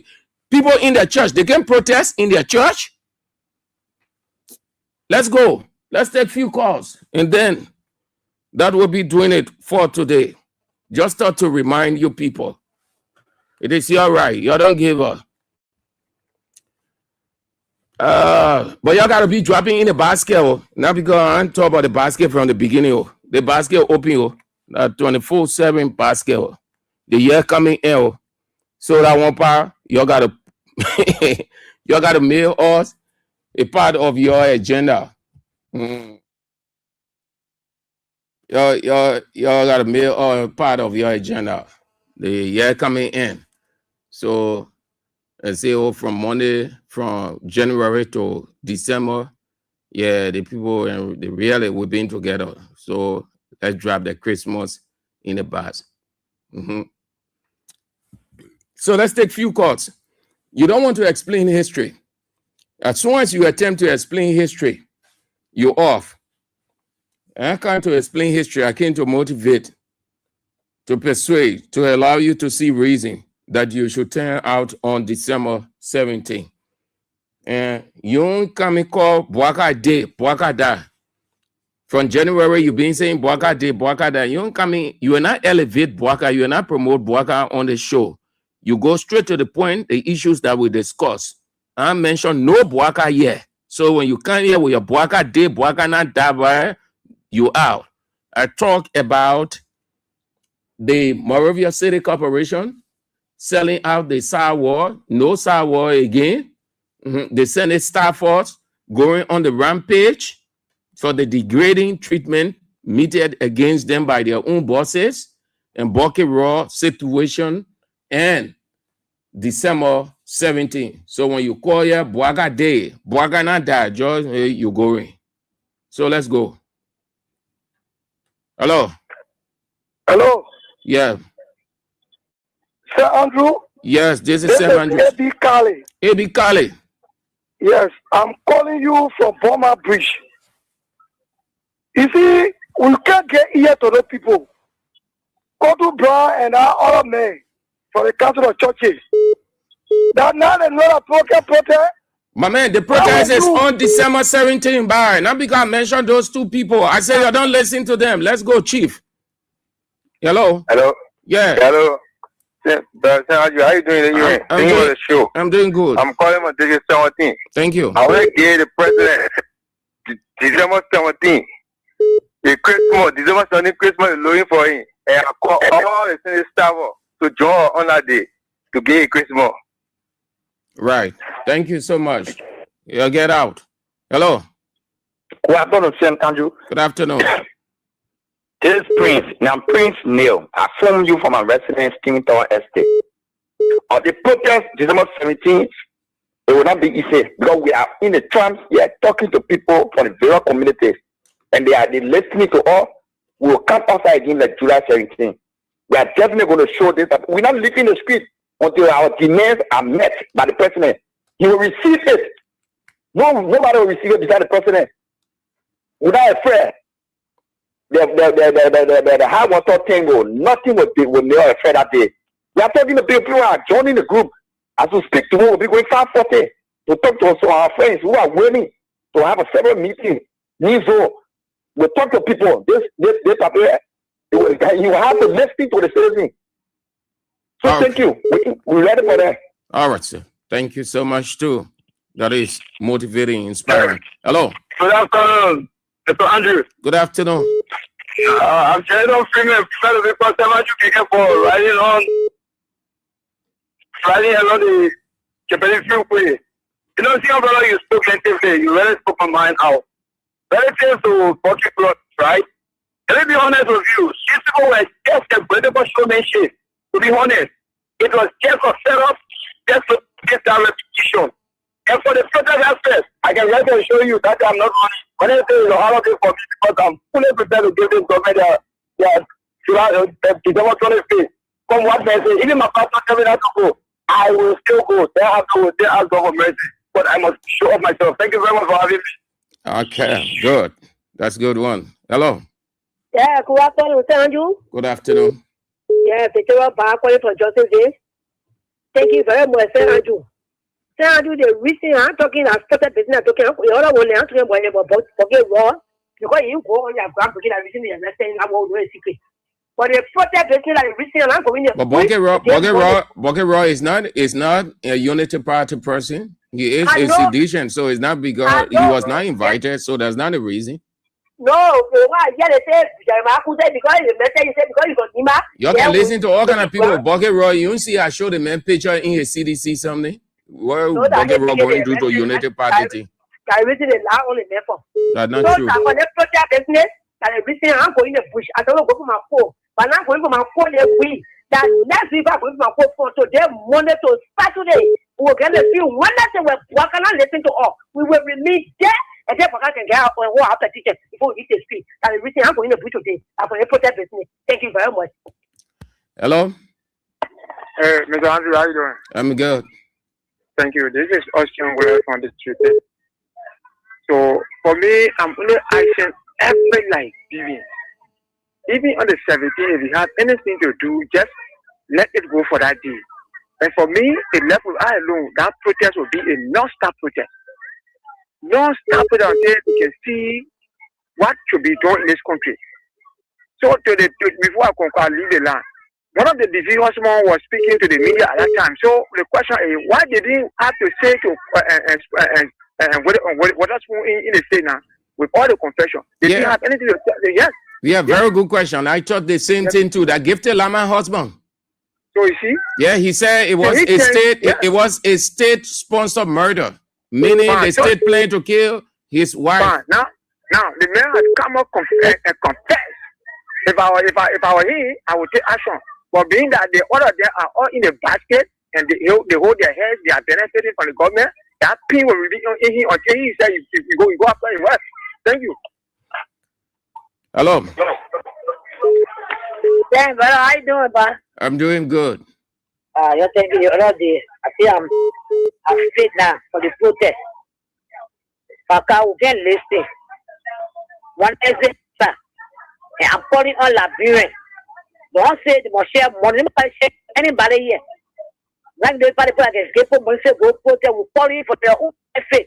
They may doing it for all now for his very say so Liberia is free for us. So according to the women of Liberia, you come out. Someone think of December, you come out will be on Wednesday. Don't say, oh, I'm going. They put okay, or nobody can kill you. Nobody will tell you the one who want they will come back peacefully, and will come back peacefully. Then one can respond to us. Oh, go in there for so be a friend of don't go to put how also you or they will be you, or they will shoot you. No, nobody will shoot you. So according to Liberians, according to the women, even the men that making it more things they will be there because we start them and this someone you want to say they can't come. That's what I'm saying. That will be all that be more time. You can't be see someone there, they can't be there, they can be a friend. So according to every Liberian to wake up on Wednesday to come out. Let's tell the government, let's send message to them. And Boki Rapper, for me, and the problem Boki issue. The poll yesterday, they saw that man they call 10:30 in the ghetto, smoking in front of the camp. 10:30 in the ghetto, smoking on the bottle in there. What they say, they say, oh, you busy now, or we next time we'll carry you at 11 that day in one car free. But today, Boki they say they carry to court because they say so he will just talk about them and friends setting up. They left with them, and the person will be playing, they're going to wait in our country.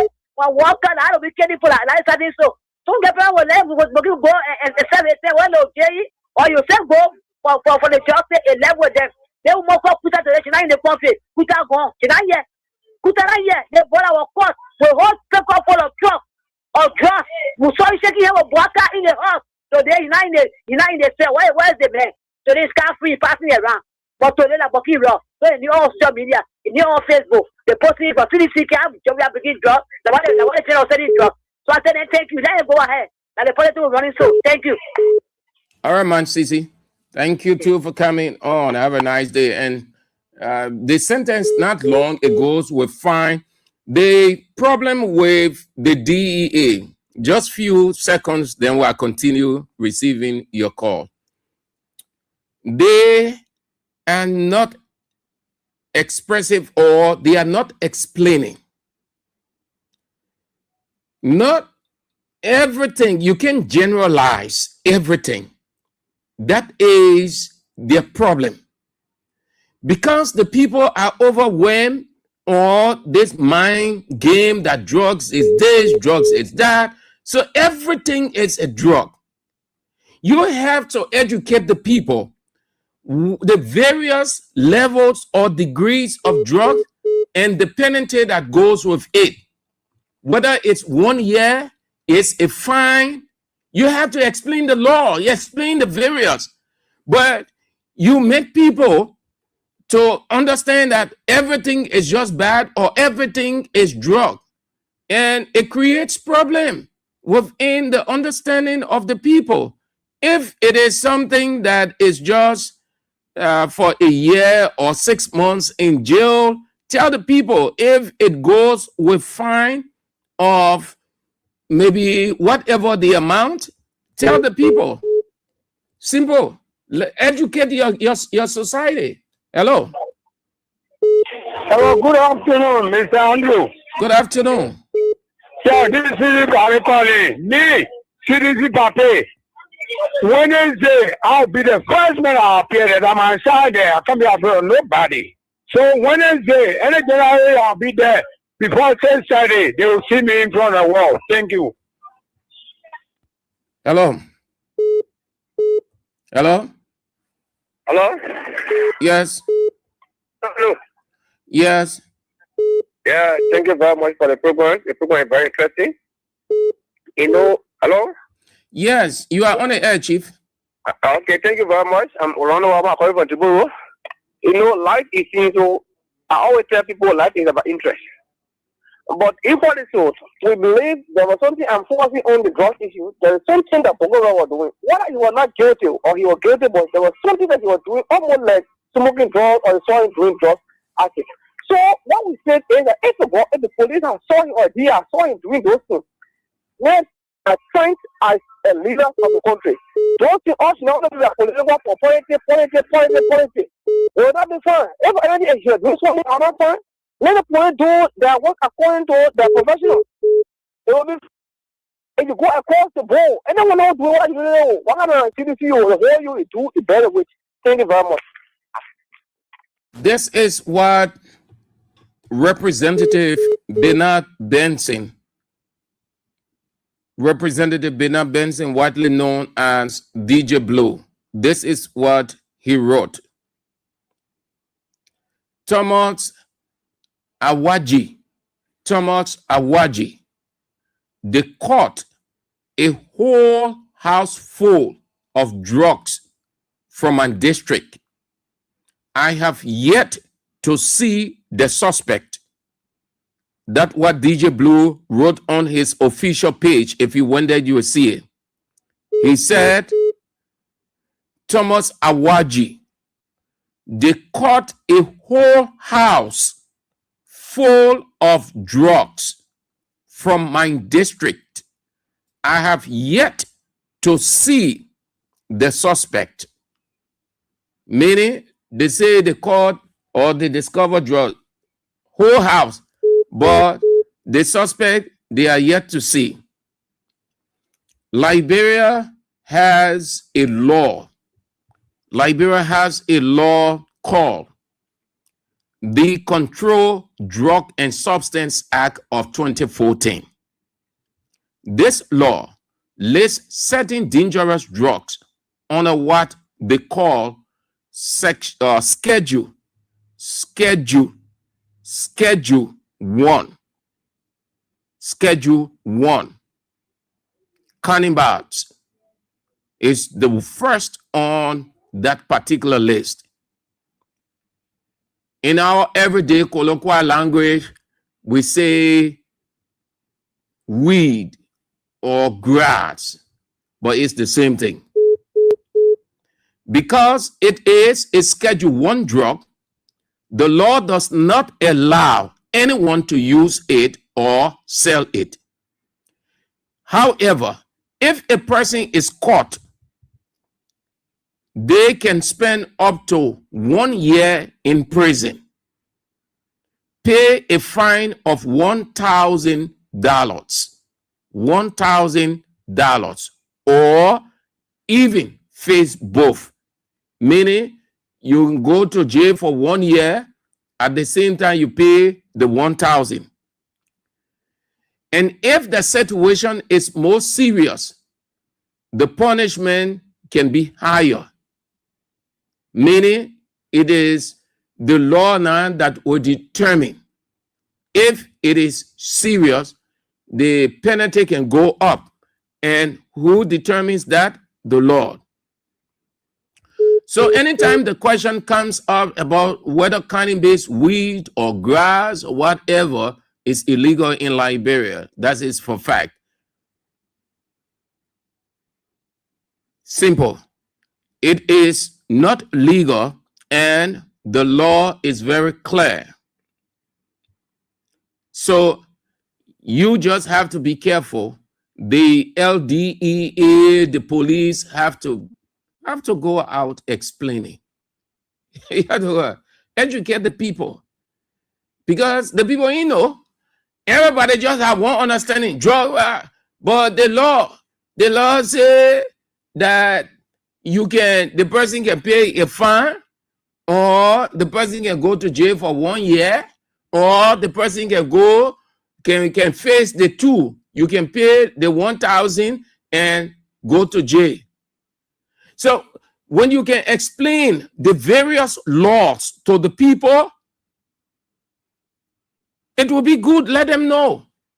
But let it not be this one caption: drug is bad, drug is dangerous, 10 years in jail, 15 years in jail.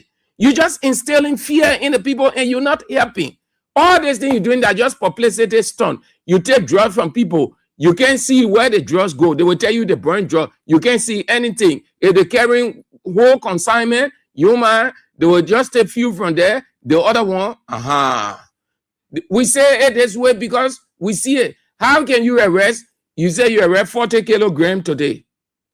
At 4 o'clock, 5:30, then you say you arrest 90 kilograms. 6 o'clock, you say you arrest 100. So where all the drugs are coming from now? So all the search you're doing, because as you arrest, it increases. As you arrest, it increases. You can come to think of it, man. Come on, common sense. Something is happening somewhere. But that's one with Bucky Raw.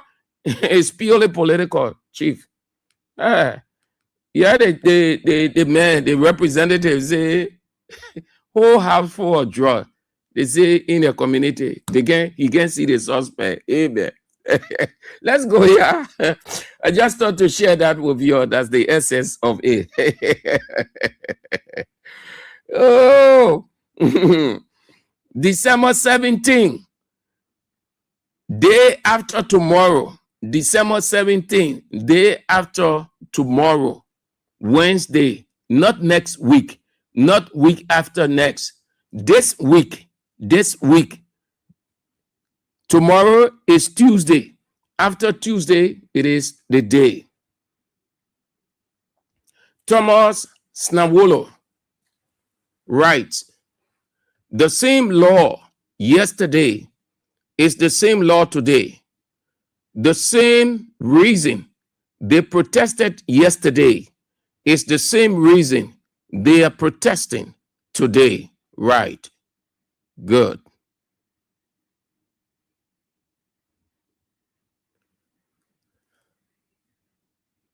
John Tawet say Mo Ali should understand that the interviewer is by far, it's not the issue, man. Philip Tugba said Mo Ali will go to hell. Now they are doing all those things he claimed.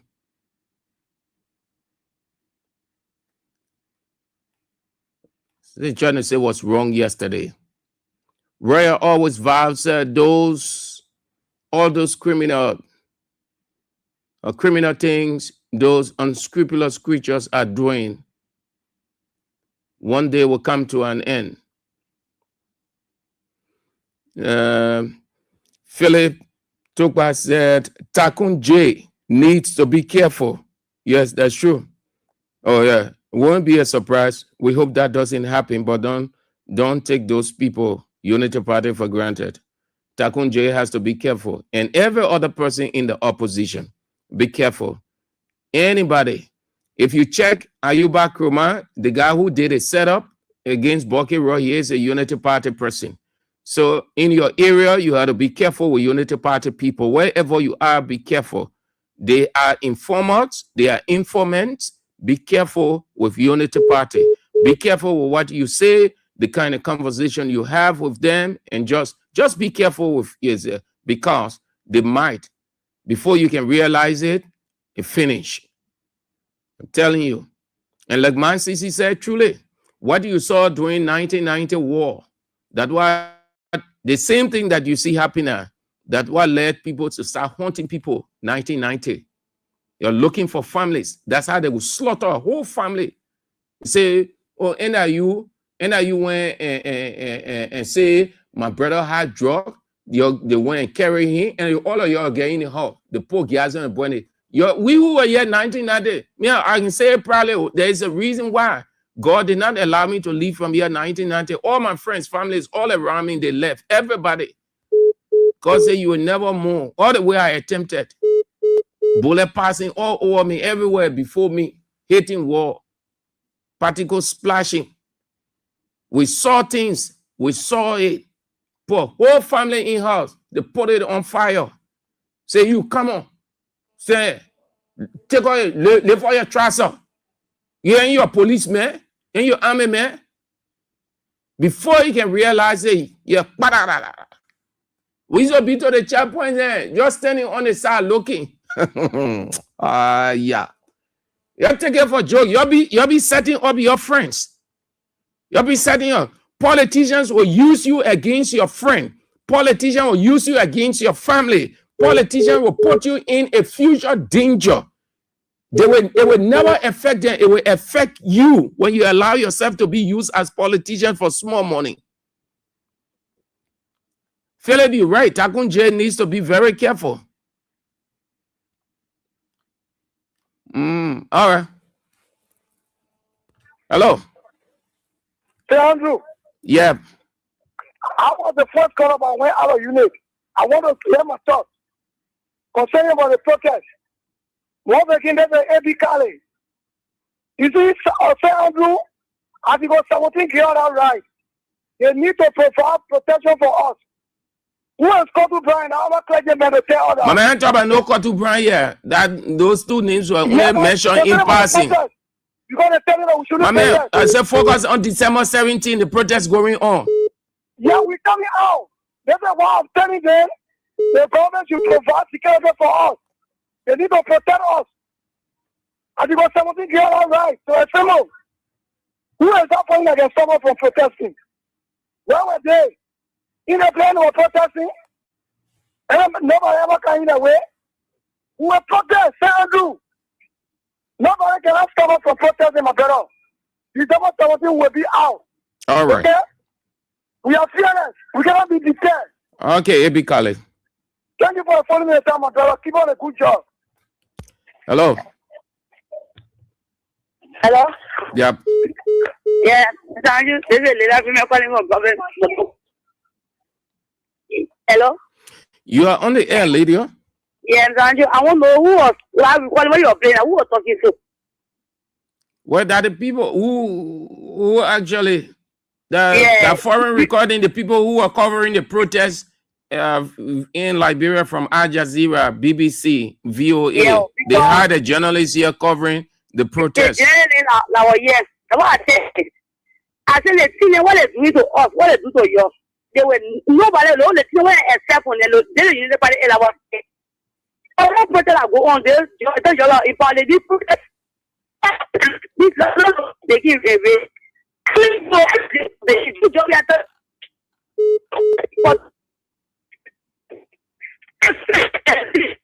My cousin like this shit. They take it too much and the poor take it too much because of the poverty in stand you. We all visit the president, you're women, we don't get out of the work. And I get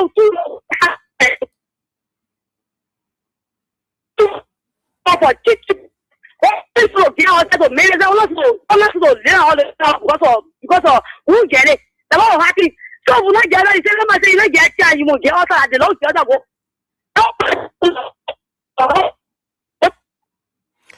Okay, lady, I think it is understood your line is cracking. Hello? Yes, Samaju. Good afternoon. Good afternoon, sir. Yeah, this is what I'm going to. Well, the conversation from the Somali draft. The civil alumina fact is Samaju, after tomorrow will be a serious protest will be gathered in at the front yard of the executive marshal. We are not moving anywhere. We are not going anywhere. We are entering the front yard of the executive marshal and we'll be there for Waka to come receive our petition. And after tomorrow, we will not relent. We'll be there until Mr. Bala comes for petition. Thank you. Hello. Hello? You are on the air, Chief. Okay. The men are ready here. Hello. Hello, sir. Yep. I'm calling from Benson Street. We can't all when they say. The owner usually the thing is doing the market wrong because it's connected to CDC. The people CDC that ministry for them. You know you want to do nothing. The only place they can fight all is to attack us. And the people who now hold there like that. Let our only people like our friend man or woman. The people can against all who go against them. The people they are not the one that owns the Biblia. The Biblia was made by all of us. Yeah, example call the president now, their country is here, then you use the Biblia. No. So they put that coming. When you vote about Rala, when you take care, when you market seller, come on, and put that. Let the men know that you lose something. Let the men know that you lose something. They keep us against us. We will not even do nothing to them. They may not do nothing to them, they can't against me. So up they let us to support the man, the us. The man stay on. He get in water, he do everything. So Liberia, let's see, come on, start Wednesday. Let the project become a project of this story in Liberia.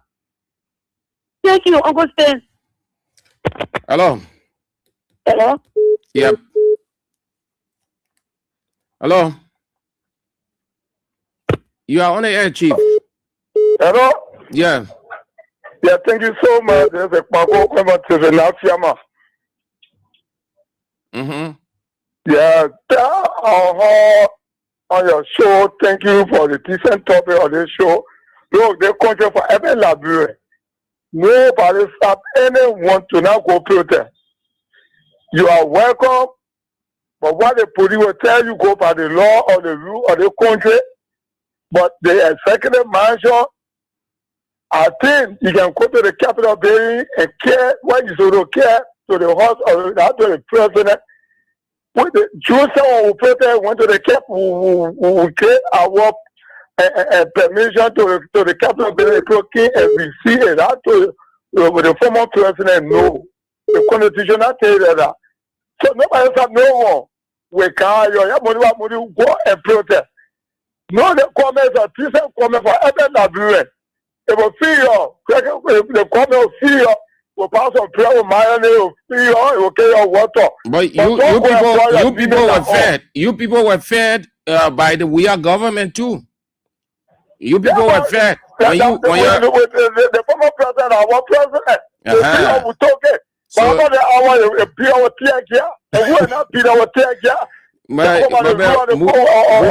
you people are more brutal.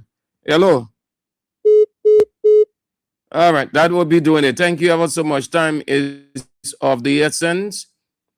The news is on at 6 o'clock.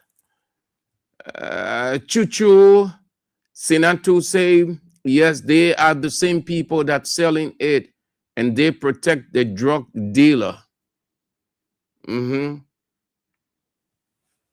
So that's it. That's all the time we've got to be on the show. Time is of the essence. We have to pack our bags and get ready for December 17th. Turn out, please. Come out. Don't get discouraged. If you can step out, you should never ever complain. You should never ever say the country is hard. This is the last test for you Liberians. Nobody absolutely will ever give you attention when you say the country is hard. When things are hard, you take action. Life only favors you when you can take action. Malcolm X say you develop a sit-down attitude, you will get a sit-down result. It is only when you can rise up, move, act, will you have what you want. Change is not on a silver platter. Prosperity is not a walk in the park. You have to fight for it. No change is ever on a silver platter. You have to move. Complaining does not help. It does not change anything. It only makes your condition worse. Sit there and do nothing. Don't come out on December 17th, say that the people think, and you just sit down. You will complain and keep on complaining and asking people to help you all over the place. You have to fight for your freedom. You have to fight for your change. Nothing is on a silver platter. Everybody fight. Country fight for the change. Individual fight for the change. Even from a biblical standpoint, they have to fight before God can give it to them. Nothing with God on a silver platter. You have to fight. You have to give God the reason why he should. You have to give your government the reason why. And in this context, politically, the government has the obligation. You voted for them. It is a contract. They're not fulfilling their part of the social contract theory. You can demand them to fulfill. And how you do that? By coming out and telling them it is against that backdrop of the rightness of it that the framers of the Constitution, the writer of the Constitution, said in Article 17 that they have the right to assemble in a peaceable manner, to petition, to protest, to assemble before their leader and state their position. Don't complain. Don't cry. Beyond December 17, that the country is hard. Whether you are a sedition, a UPs, MPC, whatever the political party you're from, nobody should say that things are hard because you have the worst in return. We are striving. We are with you. This is our role. This is our ultimate responsibility. This is our part of December 17.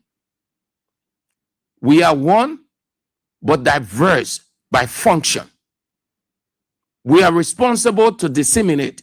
We are responsible to give you every reason. We are responsible to tell you the truth. We are responsible to tell you the bad of the government. We are responsible to tell you why it is necessary and give you every assurance, because what happens, what affects you, it affects us. We don't take kindly hearing people complaining of hardship. Life is intertwined. Somebody on the other side could be complaining of hardship. I don't know. I could be related to that person. Somebody experiencing a terrible time on the other side could be your relative, be it nuclear or external. That's why when somebody is going through pains, hurts, and suffering, and because you think you have it and that person is going through, you don't have to be happy, because life can change. Come out on December 17, day after tomorrow. Come out in multitude. It's the rain, dry season, nothing going to happen. The government will provide the protection. Everything is in place by the Solidarity and Trust for New Day and other civil society organizations. Everything. They burned the headquarters down, but they gave you the resolve to turn out in your mass, in multitude. Turn out. It's December 17. You have done it before. You can do it again. Thank you ever so much. That's all the time we've got. The news is on at 6. And then at 6:50, Isiaka Sharif and Joseph Impelo Johnson are in with CDC hour. And then at 8 o'clock, the man himself is in, the doctor of the land, the teacher, the only light, the birthday man, December 21st. Yeah. Anthony at Law, A.B. Will. We'll face the issues at 8 o'clock. So the man's birthday, in 2-4, we're dividing it. The ones then that we can't reach, that means I can't, around That one maybe again. But AB will appreciate all the birthday gift, your direct all, your chunk all in King Support basket. Your chunk all in a basket. Yeah. And you have well the number already. Okay, let me read it again quick before we go. They send with 0555 885 885. The orange mobile money 0777 017 885. All of y'all, all the AB fans, all the fans of AB, all of y'all, yeah, y'all want to put AB birthday coming. So y'all get ready to start putting your chunk all in a basket. Your chunk all in 0777 017 885. All AB fans around the world, all AB fans there, y'all send AB birthday and 0555 885 885. Tomorrow we'll remind you again. We'll be reminding you until we read the 25th. I see you. This is how we go home on Real Talk to get real for tomorrow on Real.